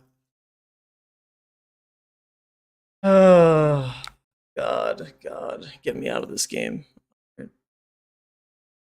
Like, you know, I'm all down if it was like truly a misplay thing, but that's just like not how it works. And now we are going to lose to a bug. In the real world, bugs can't happen. Sorry a bug tilted you, man. That's unfortunate. Don't gotta rub it in. We're not handling it well as is.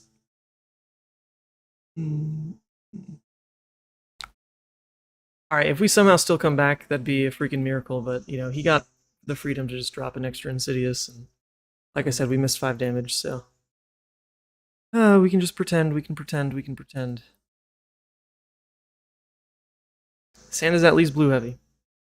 And he's not going to Cornet Peak, so if there was ever a chance, it is now. But now we're at the point of the game where it is way too scary to ever cast a Howl. Like, ever. So, that's a little unfortunate. This could be our opening to try to push with hooves, though. So we do have a hand that can pay through 2 Frostbites, even if it's like a CLF, right? I think we'll probably go that route then. Let's crack hooves. Neither of these are resource cards. This is like, you know, decent to mess with the discards. And this is a way to turn off Blood Debt. I'm inclined to actually keep them both there. I think that's fine. Top.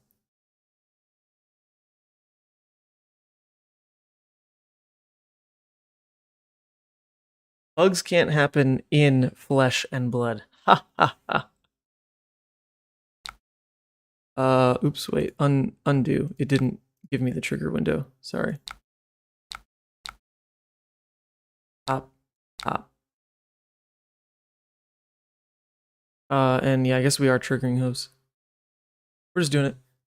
They can and do happen in flesh blood, but it's just called missing triggers. Yes, but I never play that way, so... Never something I'm looking to do, right? Oh, it's Ice Eternal.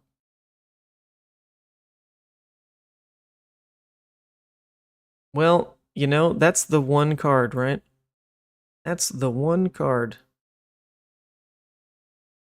Ay.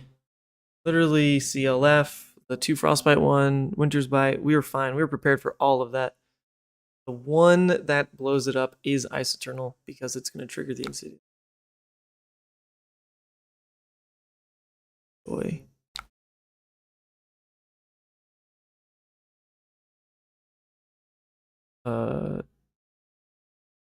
How many did he pitch in? 6? Oh, yeah, that's just a little too much.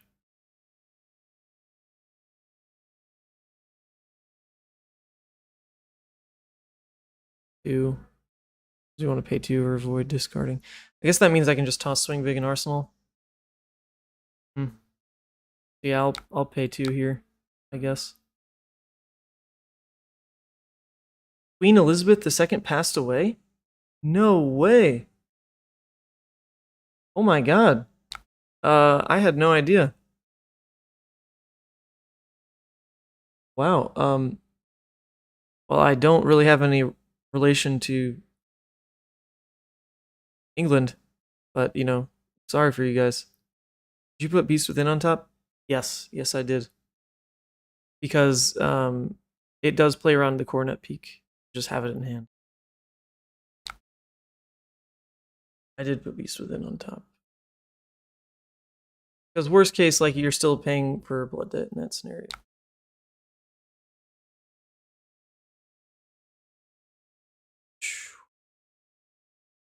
We'll be at 3 in graveyard as well.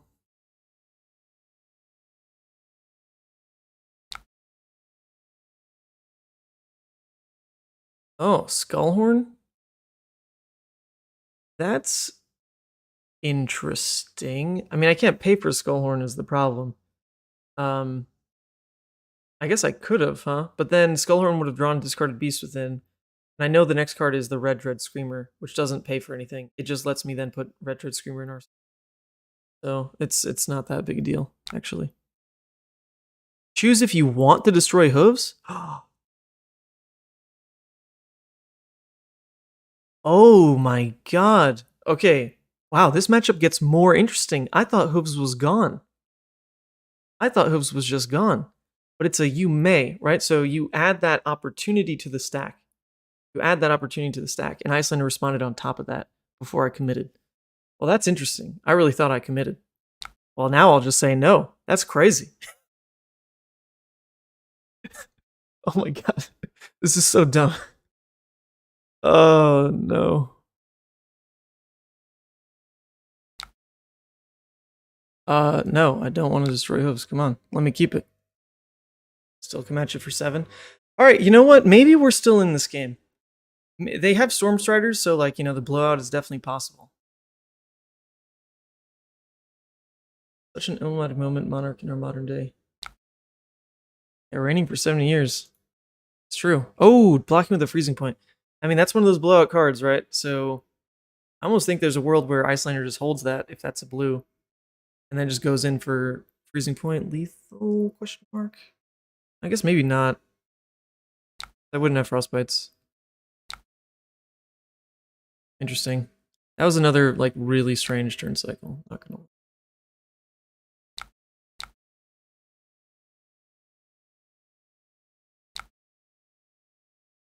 All right, a double blue hand. We really like this. We really like this. We like it enough that, and especially with Tunic up, that we actually can be greedy on the Howl here. I mean, we kind of have to anyway because we need the cards in graveyard. Do we win this game? Do we win the game? Please, I have Beast Within to play around Insidious Chill Trigger. Come on, come on, come on. It's a struggle. Yeah. Sorry, I don't really know what to say about the Queen dying. It's just not. I've seen her at, like, the Olympics, right? There's always like a grand entrance, but that's about it. That's all I know.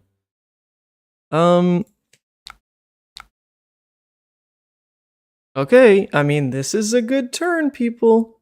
It's a good turn. Oh shoot. Well, no, I'm not gonna be done with hooves. There's an option to do it though. There really is. And, like, just pretend that doesn't give a frostbite, or pretend that it gives 1 frostbite. But then they could read it and do the blowout where they actually just Stormstrider something on top and make me deal with the frostbite that way. So you're saying there's a chance. Somehow.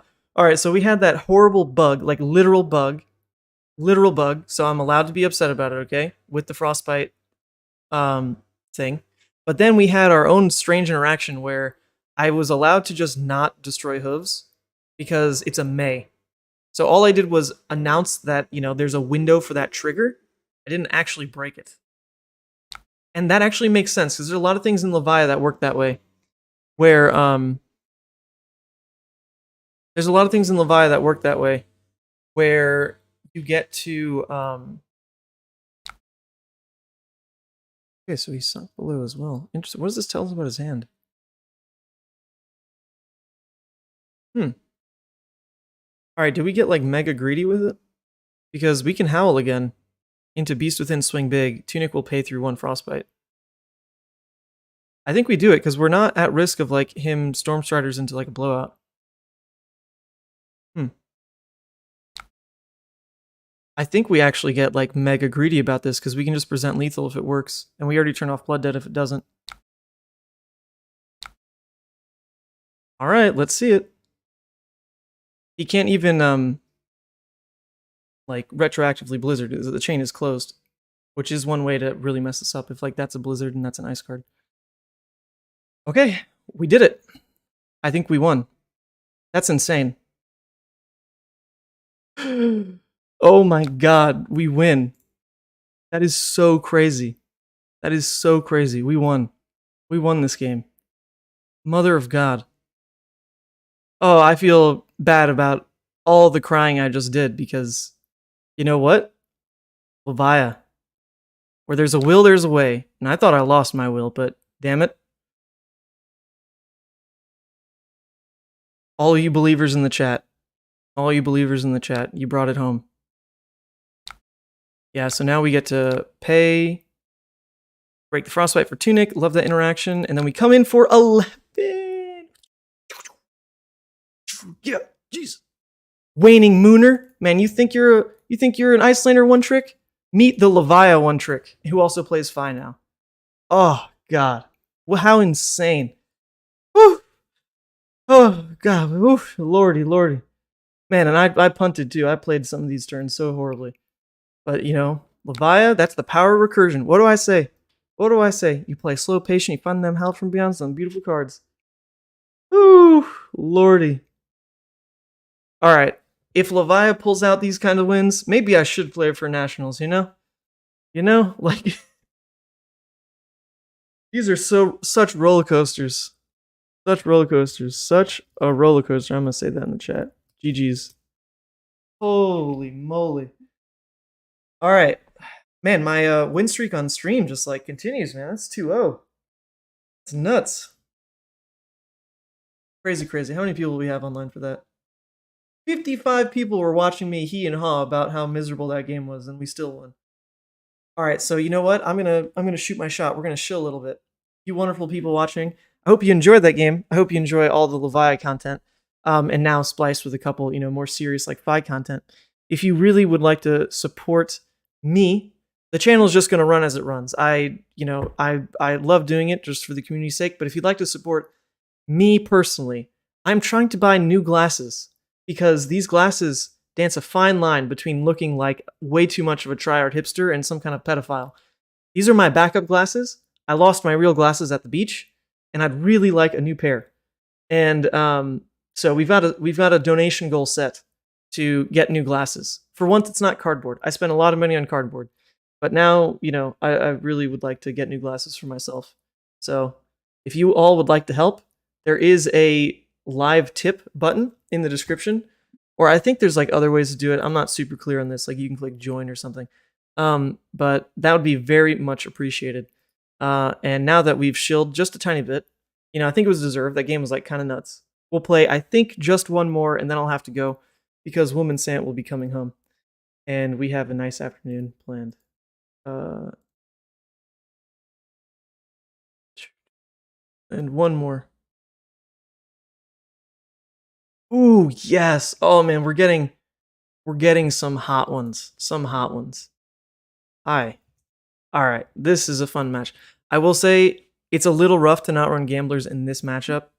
This matchup is a gamblers kind of matchup, but it's all right. We'll make do. We bring those in.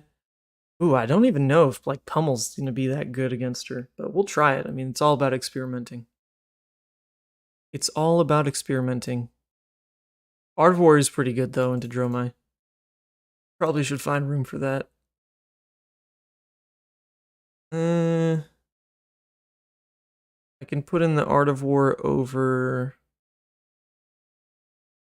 I guess the Unworldlies, there's less synergy when you take those. Yeah, we'll try that. All right. Levia does not go quietly into the night. I thought you were taking someone else to Nats. Well, yeah, man, but this is just Fab Online. Yeah, probably, but this is fun.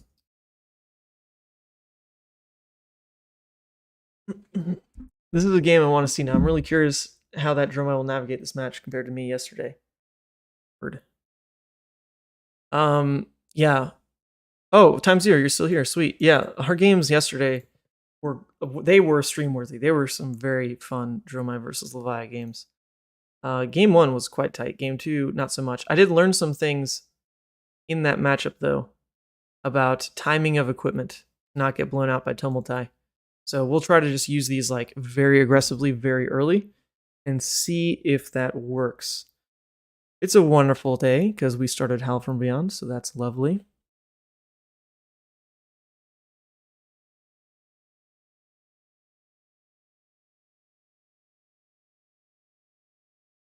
It's a wonderful day.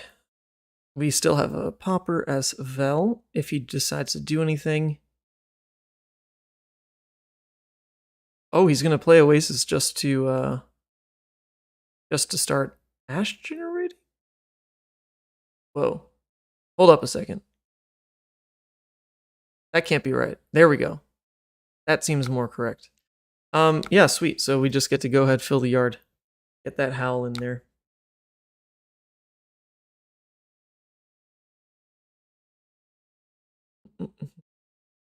Alright, end of turn. That's fine. End of turn. Question, Yellow Hungering, why? Yellow Hungering is a sideboard piece for when you have the opportunity to play into double howl. If the game can get grindy, and you actually can play into double howl, Hungering Slaughter Beast is just an extra 2 cost that vanishes 3 for the howl loop. So off of 2 blues, you can go howl, howl, hungering, and just keep that going. In this matchup as well, it's just an extra popper, right? It's just an extra popper, which feels pretty good. Yeah, I mean, there's only the one choice. We can get... Yeah, there's really nothing to consider. We're just doing this, I guess. What did I discard? Graveling, so I can toss Hungering in the... I definitely wanted to discard Hungering. Graveling's better in Arsenal, but we don't hate that. We'll just go ahead and get rid of his Sweeping Blow. It's nice if he played out a red, because then we can mess with his Burn Them All counts. But, you know, it is what it is. Yeah, as I learned in this matchup, because of Tumultai potentially being found like as early as like, you know, turn 2, right? You should just go hard with your gloves, hooves, crown value. Just smack those buttons when you see them. That's what I learned from playing Time Zero yesterday in the chat. Because he took away my hooves, and like that was 7 damage gone. I mean, that's like a lot of damage in a piece of equipment just to be gone. So we are definitely going to play for those lines as they come up. Just hit the gas. Forgot my ghostly touch. To be honest, so my opponent says he forgot his ghostly touch. To be honest, it sucks versus Levia. Like, you never get the opportunity to play it. It is not good enough. All right, so speaking of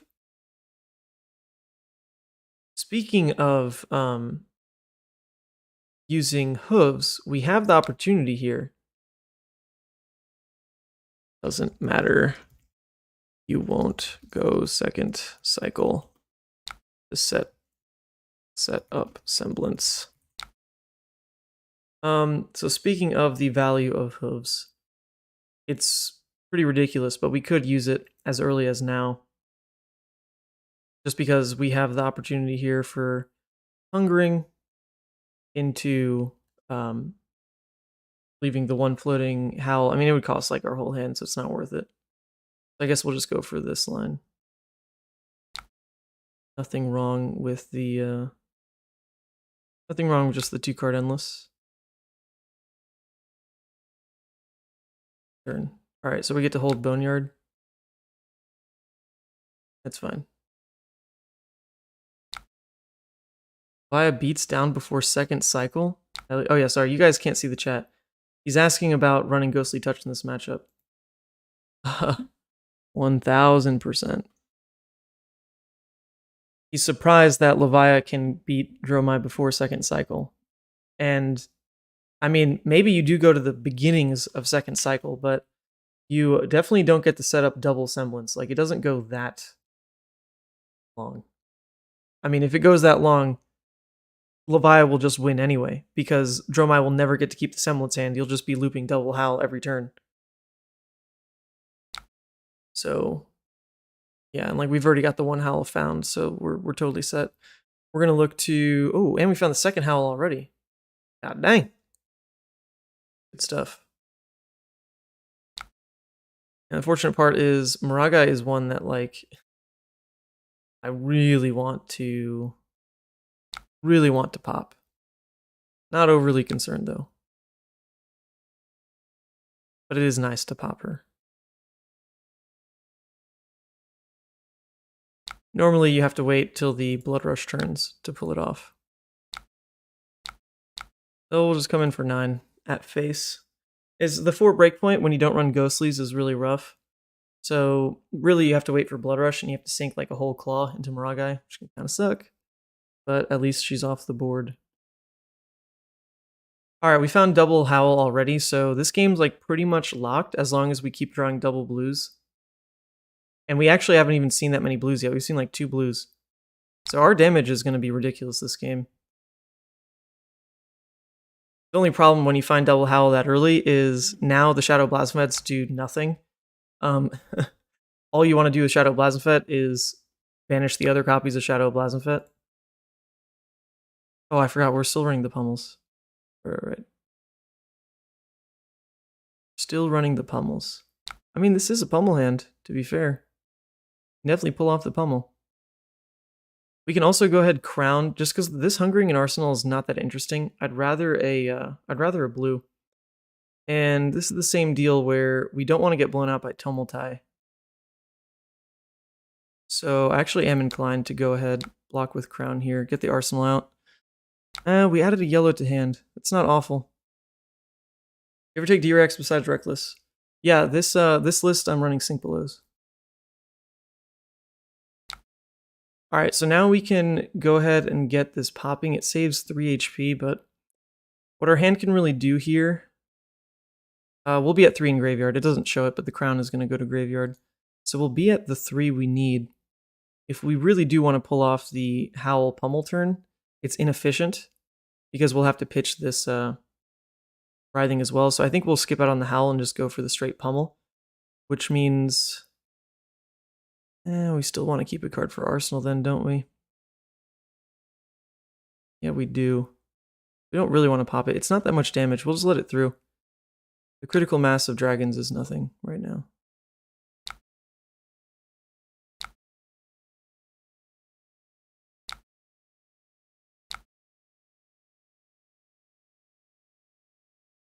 Obviously, the other thing we're really looking for, right, like I mentioned, is the opportunities to play these. We did just see him use a sync last turn. I doubt that's a sync in Arsenal, so we should be open to a pummel this turn. We can really force it by putting it on top of the Dominate here. I don't think that's worth it. The issue is, it's very telegraphed we have a pummel. If we, yeah, it's very telegraphed that we have a pummel. If we don't howl first. If we howl first, then it looks like that's what we wanted to do with our hand. So maybe just for that reasoning alone, it's worth it. We'll go without an Arsenal piece. Nah, I think we'll just take the bad rate. We'll take the bad rate.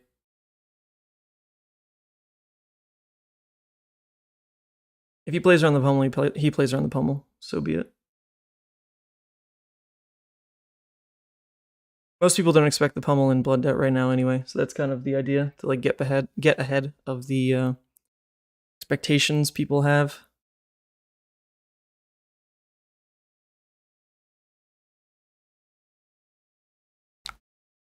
Alright, well he can't really play around the pummel anyway now.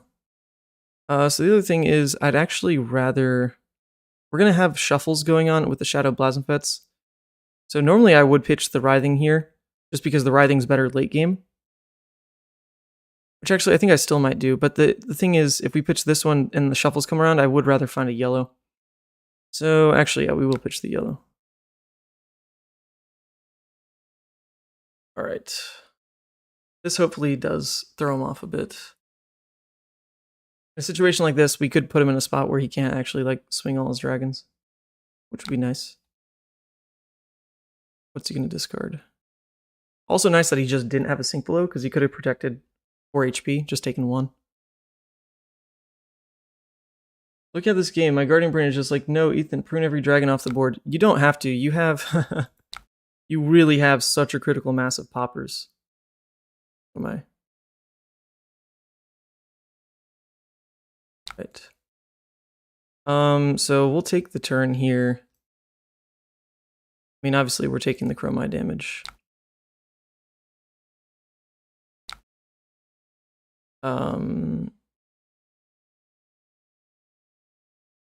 Yeah, I mean, it would be inefficient to play it out this way and not pop the Graveling, because he probably just won't swing Maragai. But we're not using this card, right? Because we're just going to double howl on the Writhing. So I guess we'll go ahead and pop it. Because he's still going to not swing with Maragai. He won't risk it. We're only going to take 1 damage. Or rather 2 damage, but that's fine. Oh, I also should have gotten the value on Hooves there. That's also fine.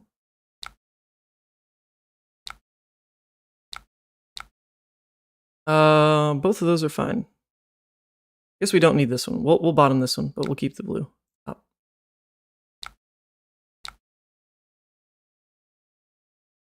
Nice. Alright, the loop is good. Good Dromai players come in trying to fatigue us.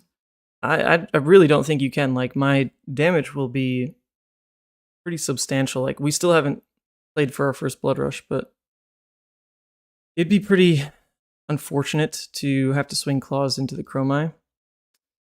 But we're definitely going to waste 5 damage into this Maragai, but it just is what it is. If he summons another Maragai next turn, she probably won't. But if he does, that's really good value for our Blood Rush, because we'll just take 2 of the problematic dragons off the board. Wow, so he's keeping, okay, well, sink.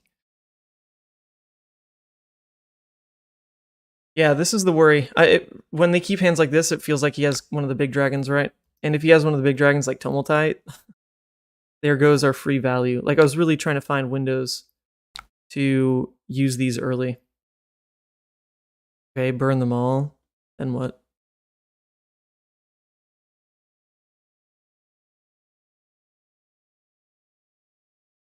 Hyloria. Okay, alright, this is fine. We'll get the Hooves value. Alright, so we'll block here and here. It doesn't pop, obviously, but that's fine.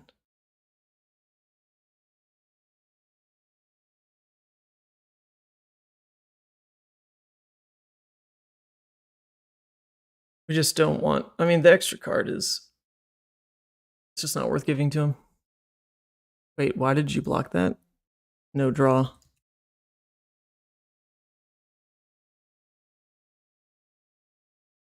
Yes, in the chat, why did you block that? So that there is no draw.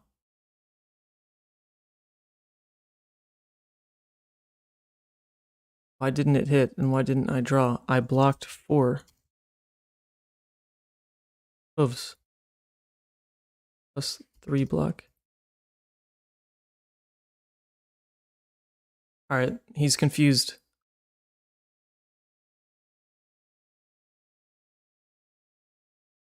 Alright. Oh, he is swinging with Dromai. Yeah, this is worth popping now. We'll just get her off the board. We still have this hand, obviously, for Blood Rush. It's not going to be great, but, you know, it'll be a turn. We'll take an extra 2 damage. Just because the Chromai action point, but this means we don't have to attack Chromai, which is really hard. It's really hard for us to handle that. And he still won't swing with Miragai, so that's good for us.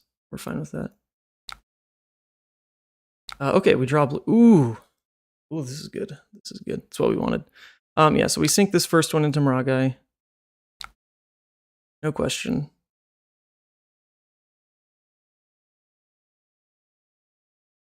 Feels a little bad, but like, you know, so be it.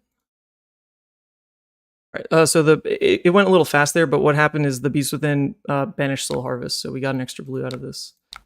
This is going to go face, and then we're going to play the Shadow Blasphette. It's great to actually have it line up that way, because we already turned off Blood Debt with the Beast Within, so if this misses, we don't actually care.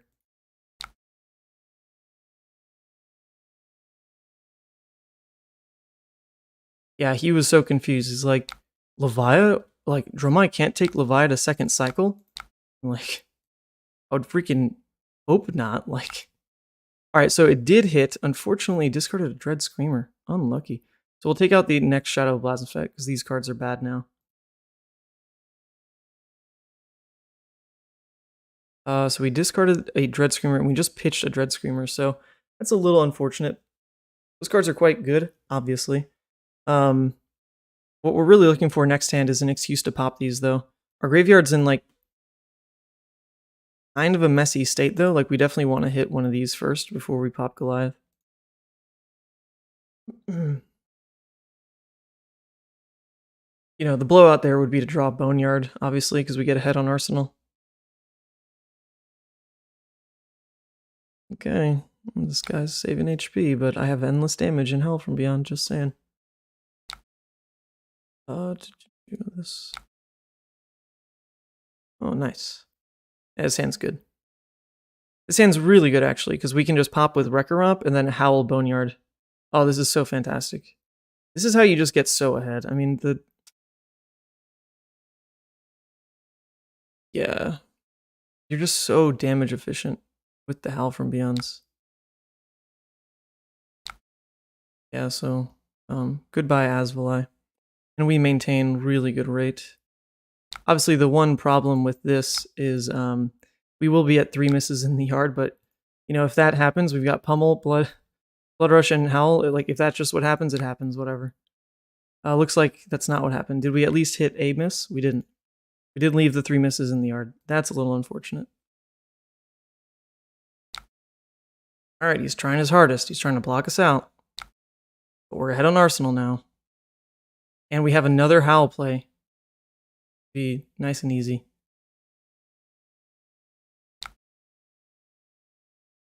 Yep. Okay, so actually, this is a turn where we could get host value and actually clean up our graveyard. I think that's going to be worth it here. That's definitely going to be worth it. We want to clean up the graveyard. So we are going to miss a damage to do it, because we're going to block with Swing Big, and then go Boneyard, Hooves, Hungering. However, yeah, because the graveyard is what we want to clean up. Yeah. So we're missing a damage by doing it that way, but it's alright. It's worth it. The priority, right, is just get these off the board before Tumulti hits, because if Tumulti hits Carrion Husk, like, who cares?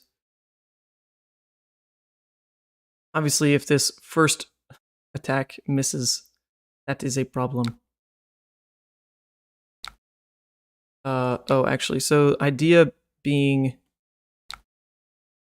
if I lead with the Boneyard, try to clear misses, then I'm free to Goliath on Hungering. I think that's worth it. Even though it's 1 less damage if I actually miss. But I won't miss. Yes, I will destroy Hooves. And I did hit the Blood Rush, so this is great. So actually, depending on how he blocks, maybe we don't even pop Goliath, because he might not have Tumulti. If he blocks with 2 cards, then he obviously doesn't have. Well, maybe he could have Tumulti. I tried Talishar last night. People DC'd. I guess it was too slow figuring out the UI. I freaking love this website. I find it... Okay. I'm going to message the devs and see if they'll let me show off some of the UI, because the improvements are worth sticking around for. They are so beautiful.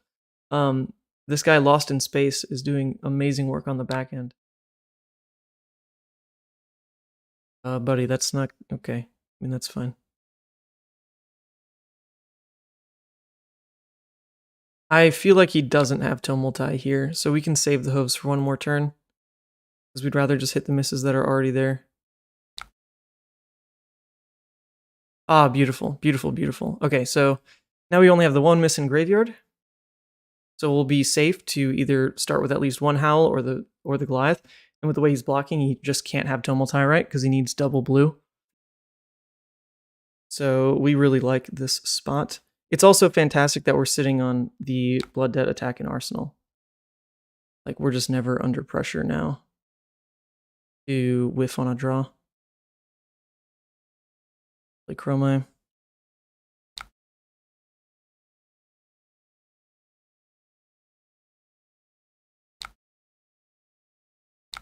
Yeah, I mean, it looks a little rough.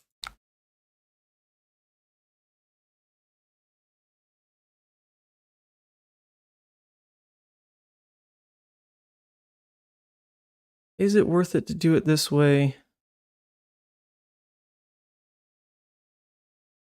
think it probably is. I don't know. If I pop it, he's still going to swing with everything else. So I think I'm fine. Just let that through. It's only 3 damage, right? But killing a Dromai before his board multiplies is a pretty big deal. Thing is, all we're doing with our hand then is Howl Writhing for 9, Arsenal Blood Rush. Not that good. Whereas, I mean, keeping this hand in another capacity isn't fantastic anyway. We're going to get rid of the Dromai now, because it's the scary one when his board gets really big. And if he swings with Kyloria, I think we just let it through.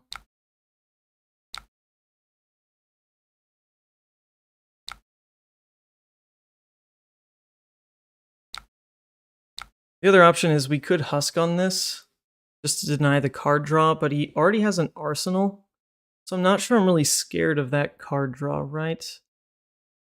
Unless it's a 0 cost. So the other thing is we are getting like kind of low for Husk.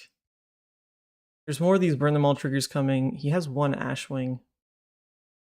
If he draws a red, he can pitch in for Flame Scale. Just make an extra Ash. I think there's more value I can get out of Husk. So we'll just take it. Just take it. Let's see. Did we get blown out? It's like an Asvali or something, you know? That hurts. Okay, yeah, so the draw didn't matter. Right, obviously Arsenal Blood Rush here. So we'll just lead with this. Obviously we wish that was a blue, because we'd be getting even more damage out of this. But we can at least come in for 9 Dominate, and we still have Husk to pivot the game into another Blood Rush turn.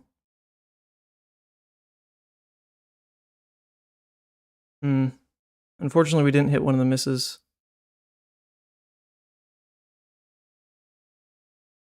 That's a little annoying, because now on Blood Rush we could miss.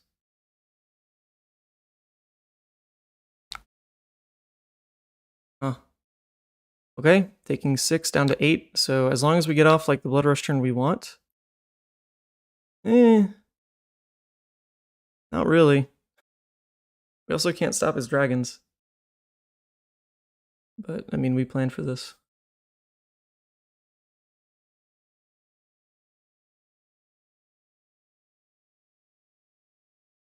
This is definitely a little scary, not gonna lie.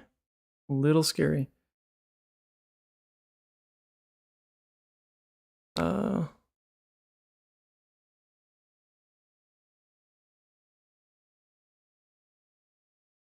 Yeah. I feel like we block now just because it might be the only clean block. Because we're probably husking the Kyloria. This is definitely making our graveyard a little too messy.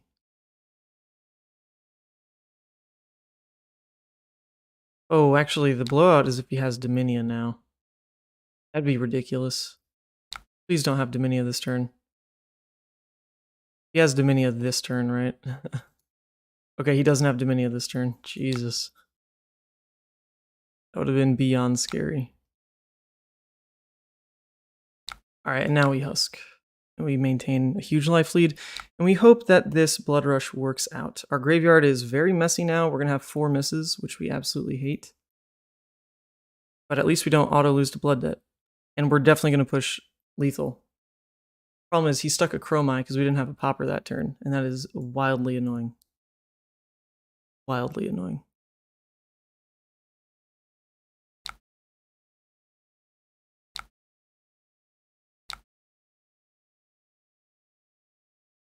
Alright, this is actually one of those cool scenarios where I can pay for Howl now, then Blood Rush here, discard Beast Within.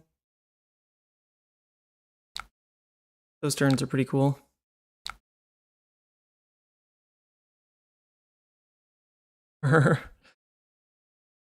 Yeah, I mean, well, we're short the resources, so obviously we draw blue, it gets nuts. Because the best we have now is just Claw into Dread. Is not good. I think we will do it. This is like huge committal of resources. +1, banish to draw. Now the interesting part is, what do we expect to draw? If we draw a blue and a red, then we'd rather keep Dread Screamer, because the blue and a red will still pay for Claw. No, it won't. If we draw a blue and a red, then it will only pay for the Claw into Endless Maw, actually. Obviously, we are just really hoping it draws. Really hoping it draws a blue. I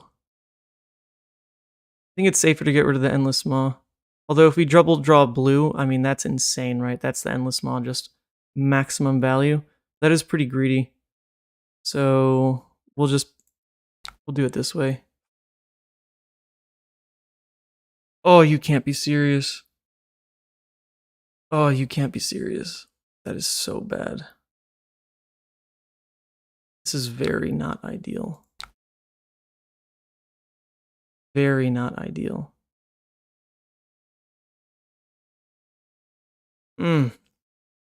This hurts. We don't even get the banish in here to try to clean up the graveyard. Ow. This is painful. Very, very painful. At least Graveling's playable from the Beast Within, but yeesh. And now I quite feel like we'll just lose next turn because of the way the graveyard is.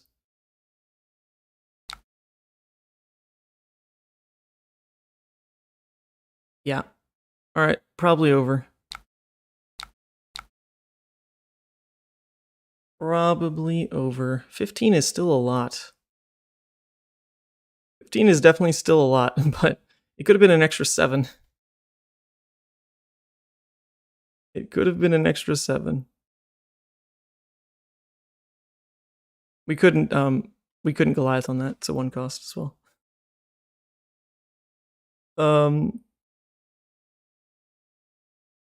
I mean, I guess there's a world where he still dies. Like maybe that's like an oasis or something, and he gets stuck. This is pretty funny. It's a lot of damage. We're just now out of blood rushes. And our howls are in the graveyard. And our graveyard is terrible.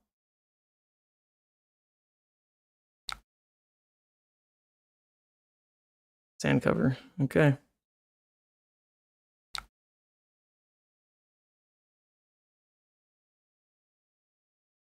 Only 15.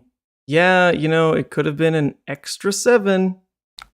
We just drew the good cards.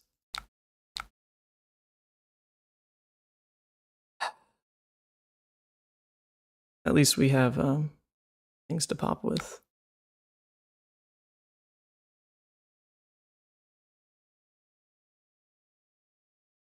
Yeah, we take the Dromai.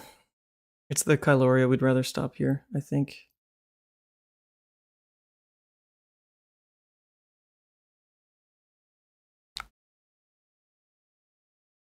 This lasted longer than I thought. Well, I missed drawing a blue in 6 cards, lol.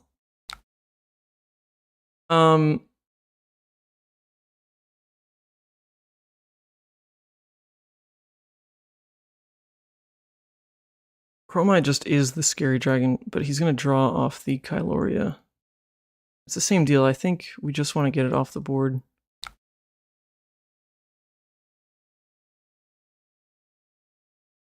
Nah, but HP is something to care about these days.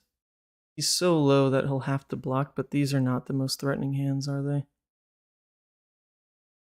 And also we could just whiff to Blood Debt and die. Would be very unfun.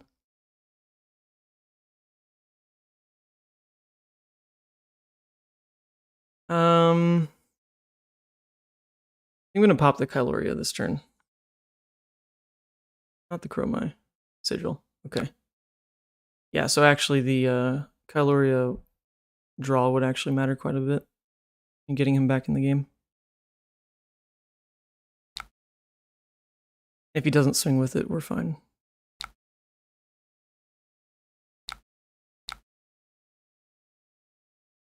Cool. Alright, for the love of God, Blood Debt, don't let me down. Don't let me down, Blood Debt. I've been so nice to you this whole game. I've been so nice to you this whole game. Not your time. Actually don't think we want Art of War because we're likely trying to find 2 poppers next turn. We'll bottom that, but we'll keep that there. It's in this face. We didn't hit a Howl though, which is really unfortunate. Our ability to close the game is gonna get harder. At least we have the pummels. Pummels are funny. Okay.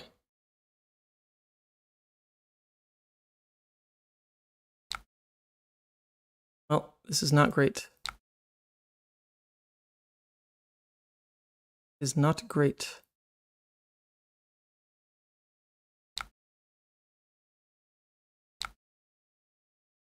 Not great. What even happened on the banishes? We have 1, 2, 3, 4, 5. We're about to put a 6th in there. Oh yeah, this is definitely not great. And we don't get to clear the Azvali. And we have to fill the graveyard. Ugh. So gross. We'll probably just lose to Blood Debt this game. Whiffing a blue on the Blood Rush in 2 Blood Rushes and an Art of War, trying to dig for a blue. That was pretty rough. Pretty much how you lose these games. Alright, we did hit a Howl. 1, 2, 3, 4, 5, 6. There's still 6 misses in the yard. Oh yeah. Game's gonna end. Alright, he blocked with Dominia. Wow.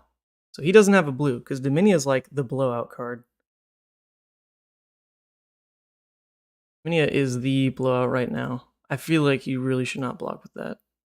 You might be realizing that. If he has even like a single blue, please for the love of God. Okay, he has a blue, but he's gonna block with it. Thing. Huh. So I guess he's gonna try to cycle Kyloria to Arsenal.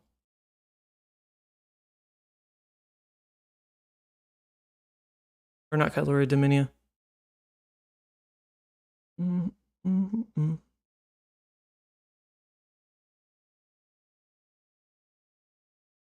Oh. Alright, we probably just lose. We drew one of those Levia hands.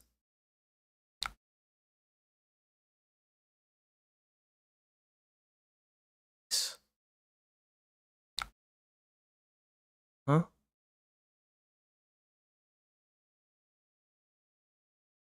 We drew one of them Levia hands.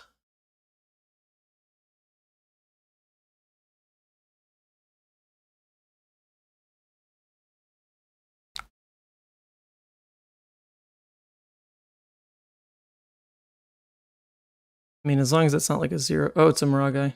Oh yeah, it's pretty bad.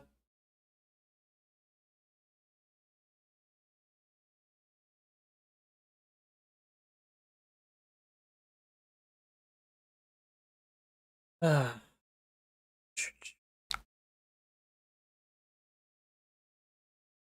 Yep, it's pretty much over here.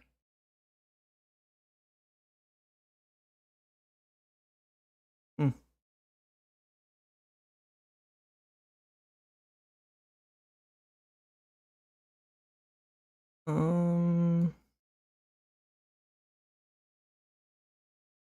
It's literally like play Dread Screamer, Swing Claw. That is so bad. Oh, Levia. All right, so yeah, these pummels may be maybe not the right counts, but also I have like 20 blues, and I feel like that was more the reason this game ended, more than anything else. Yeah, it's literally this claw to try to turn off Blood Debt. I guess like the cheese lethal is I just swing, he doesn't block, and then I pummel, he dies. There's no reason he would go that route. So we'll just pretend. Pretend there's a way.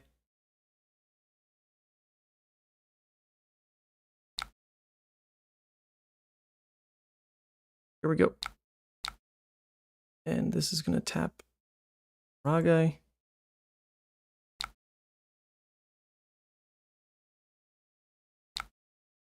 And this is gonna take out Asvalai. We'll live another turn. Take out pummels against Dromai. Yeah, probably. I want the 6 density way higher.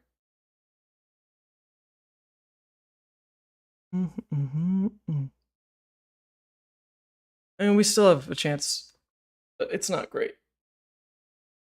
I'm surprised we just haven't lost to these banishes. The banishes have been kind, but look how many misses there are. 1, 2, 3, 4, 5, 6.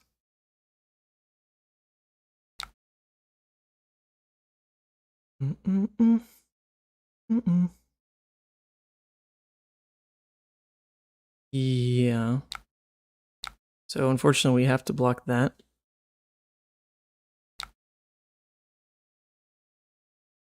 Right, this we can eat. We will allow it.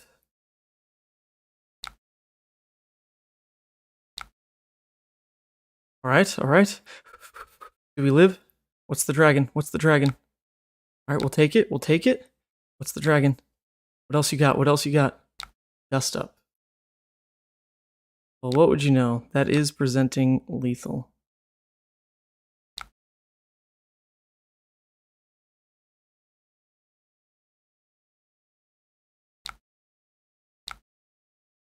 All right. Well, we make the Blasmo. We swing with Blasmo. We banish Deadwood.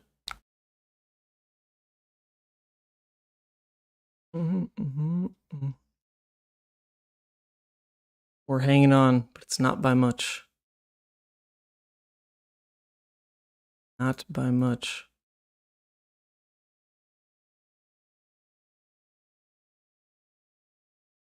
Well, okay. I mean, we may get in a state where we just... I mean, I don't always block him with Moraga. That definitely seems wrong, but... I feel like Moraga just locks the game for him. You can just take this damage. I mean, I can win with Reckless. I'll allow it. I'll allow it. You can just take it, you know?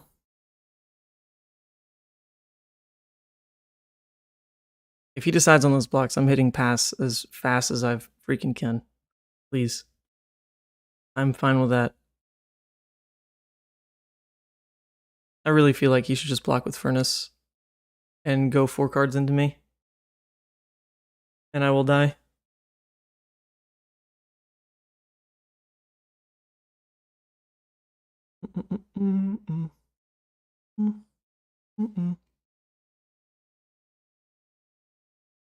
Alright, but he's thinking. He typed in the chat, thinking. Thinking. Now, there wouldn't be that much to think about if I just ended the game by drawing a blue.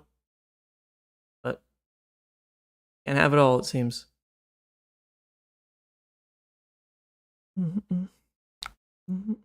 Alright, he's going with that. I will freaking take it. All right, it's a double popper hand. I think he's like really setting himself up to lose this game. There's no way these plays are right by him. Oh, hits a hero. Okay, so he's killing Plasmafet. Okay. All right, there's actually something really funny I can do here. Okay, actually, here's the option. I can pop this. That if I pop it, then I won't die to burn them all, or Asvali, and I obviously have the popper here. And then we just go Soul Harvest, clean up graveyard, swing 12. But the other option is I keep it, and then I really pump with Goliath, Owl, Soul Harvest for 15, 17. But then I still die to just burn them all. He doesn't have an Ash. Let me double check his burn them all count. Some lists are only running 2. There's 1. There's 2. There's 3. Oh, I don't die to burn them all. Oh, so then we just let this through. Yeah, we let this through.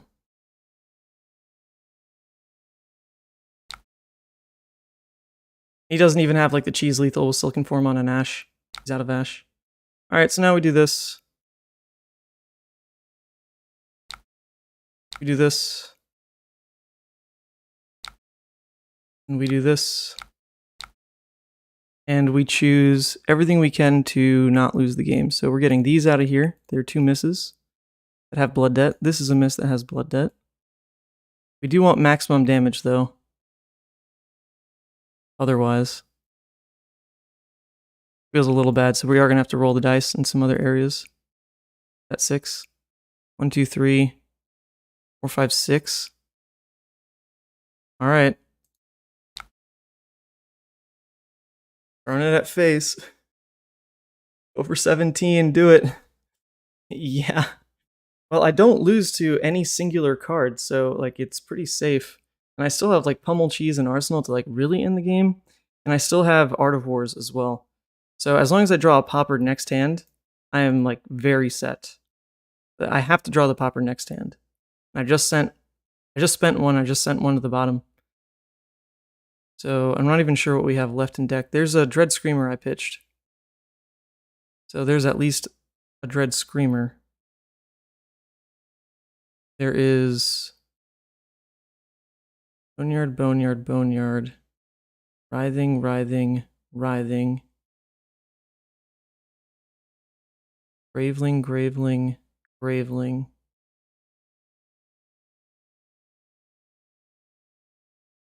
Hungering, Hungering, Hungering. I think I literally just have the one Dread Screamer. I think I have just the one Dread Screamer. That's crazy.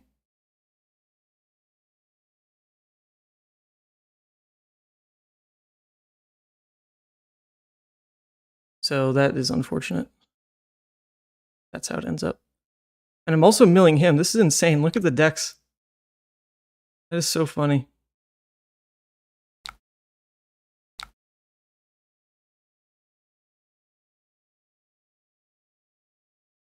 He's at 1 now. Holy shit.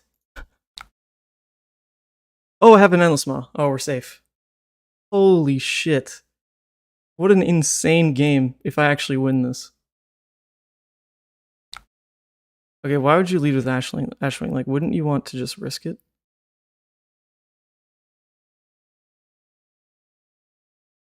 I mean, obviously we popped that.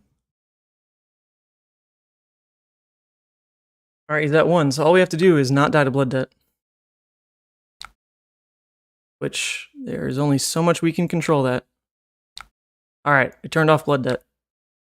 We are video gamers. If he doesn't block this, we can also pummel. Or if he doesn't block it well, we can also pummel it, which is hilarious. That'd be so funny. We can check all the things he has left. Sigil, Sigil, Oasis.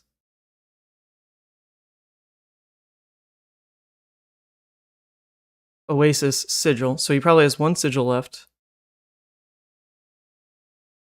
Sand cover, 1 sand cover, but he doesn't have Ash. Sink below, sink below, sink below. No Fate Foreseen. I think it's literally just if he has the Oasis. So I guess we'll make him have it. We'll make him have it. We'll see. Oh, he does have an Ash for sand cover. Okay. Oops. He did have an Ash. My bad.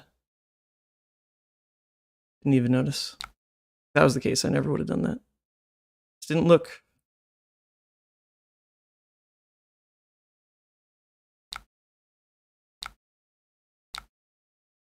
Oh, this is scary. All right, there's our next popper. That is our next popper. What we need. We just need to live until Reckless Swing. Which should be next hand. Because we can guarantee it with the opt.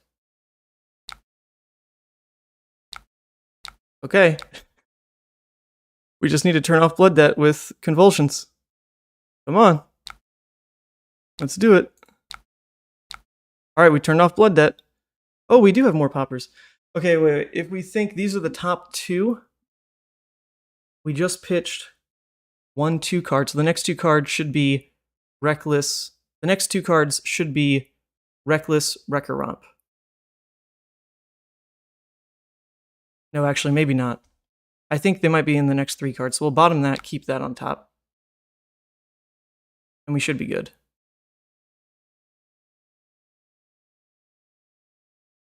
Well, actually, we should just bottom both of these, shouldn't we? Because we don't want to die to Beast Within.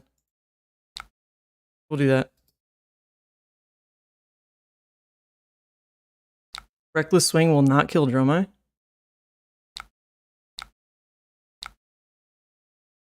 If you do it on a dragon. Oh, really? Oh. Not know that.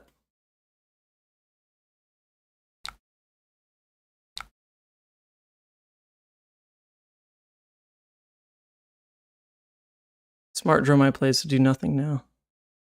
That's pretty true.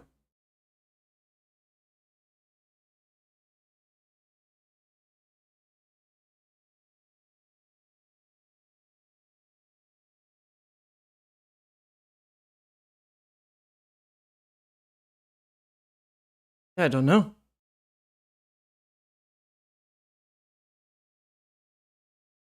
Yeah, it's not a weapon swing. Oh, that is interesting. I didn't think about it that way.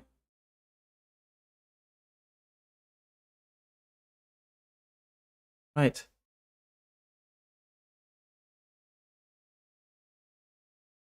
Huh. Then how will we end the game? Oh my god, he sucks. Oh my god, we won. We won. Didn't we? Unless he has literally sand cover, right? Alright, do you think he runs 3 sand cover? We've seen 1. 2. 1.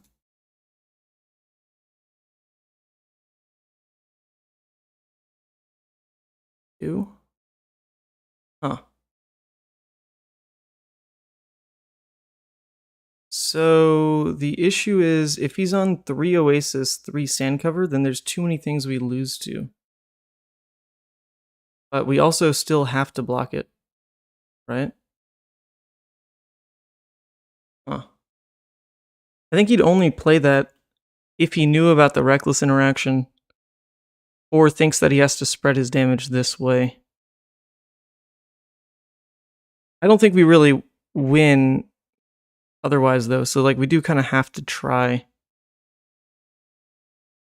We do have to try. He's out of the sigils, I'm pretty sure. He's out of sigils. So does he run 3 Ward, 3 Oasis?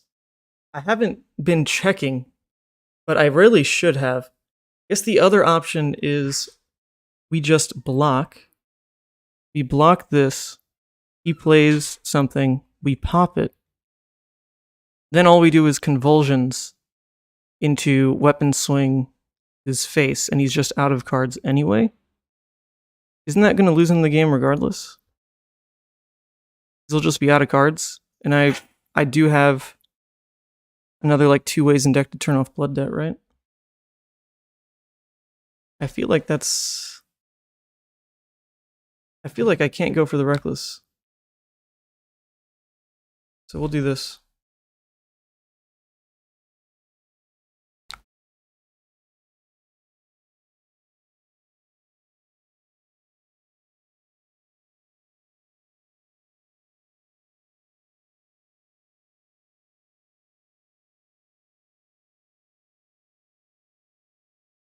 I guess we could see the rest of his hand, right? If he does swing with like something real. Traveling Oasis or Sand Cover is a 3 of. Exactly. Exactly. Yeah, I feel like one or the other is a 3 of. So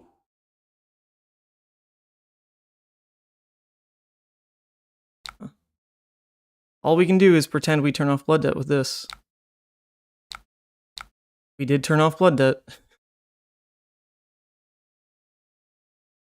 Alright, next hand we do have an Art of War. That's going to turn off Blood Debt.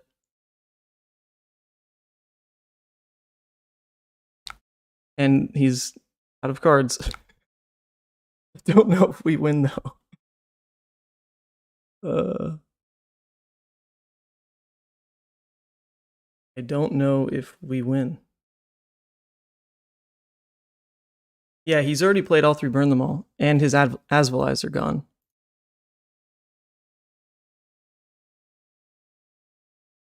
He doesn't really have a way to win either. We're at like a very strange... Oh, shoot. Oh, does he actually have the blue for Dominia? Oh, man. Yep, that's a blowout right there. That is a blowout. So, unless he reveals the red, right? Unless he reveals a blue, rather. But I don't think he will. Because he knows what that card is. And that's all I have left in my deck for 6s. Ooh. Vanish now with priority? Yeah, but I don't have another 6 in the deck. I just don't. Top card still needs to be red, but it is a red, right? Because what did he play last turn? He pitched a red for the Sweeping Blow. So it is a red on top.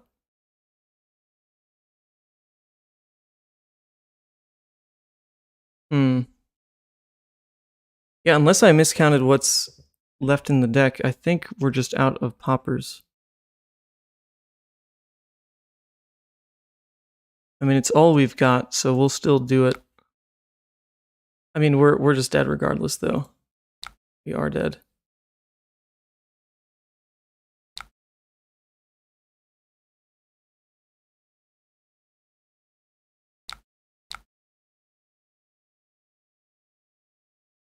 Yep. We are just dead. It'd be funny, actually, if it was coded that Reckless Swing could still kill Dominia. That'd be pretty funny. But, you know, obviously, it's not.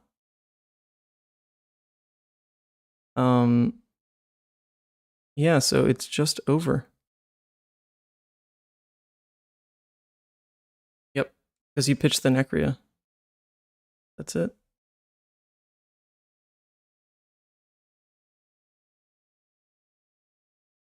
GG's. Can't win.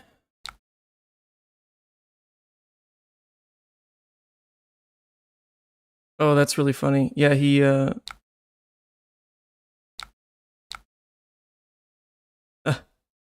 banished the Art of War. I don't know. He could just, you know, take away the popper and I can't even block. A little bit of BM. That's all right. That's all right. I still lose. It's okay. Can't turn off BD.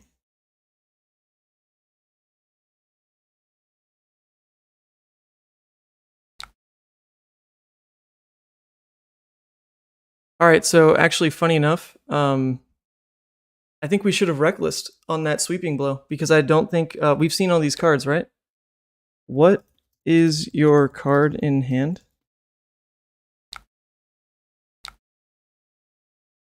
It's. I'm asking him what card he has in hand. Okay, yeah, so actually, he has a Yanduri in hand. He has a Yanduri in hand, a Rake here, and the Invoke Necria here. So actually, we could have reckless on his sweeping blow and just won the game. Because he doesn't run triple Oasis, triple Sand Cover. Man, if I was paying attention to his pitch, I would know that. But that's the difference on like playing on stream was adding more narration. I should have tuned into that. Wow, so we could have won on the reckless. We could have won on the reckless on the sweeping blow.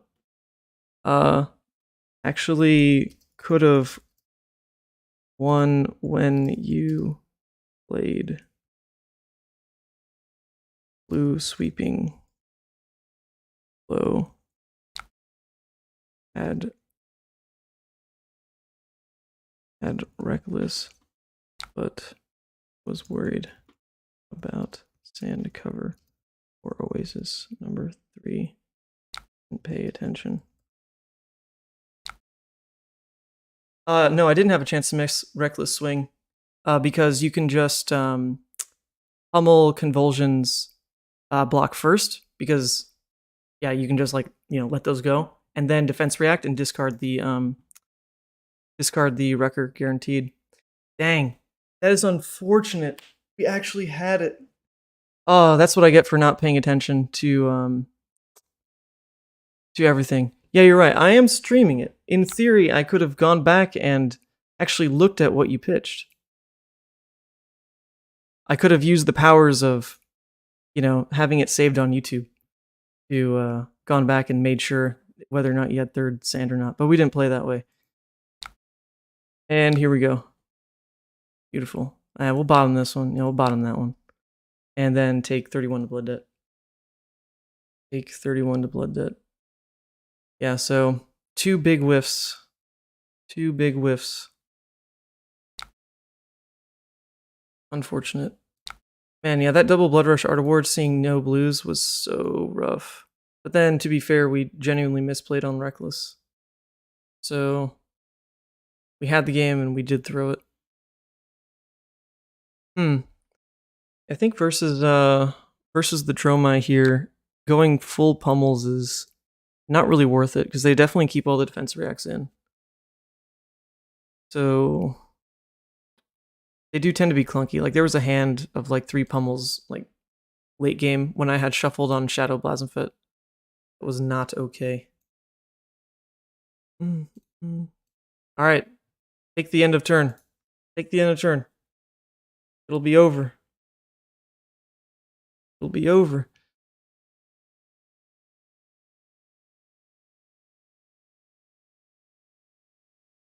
FYI, this is the deck you teched on your channel. Oh, it's Peyton's list?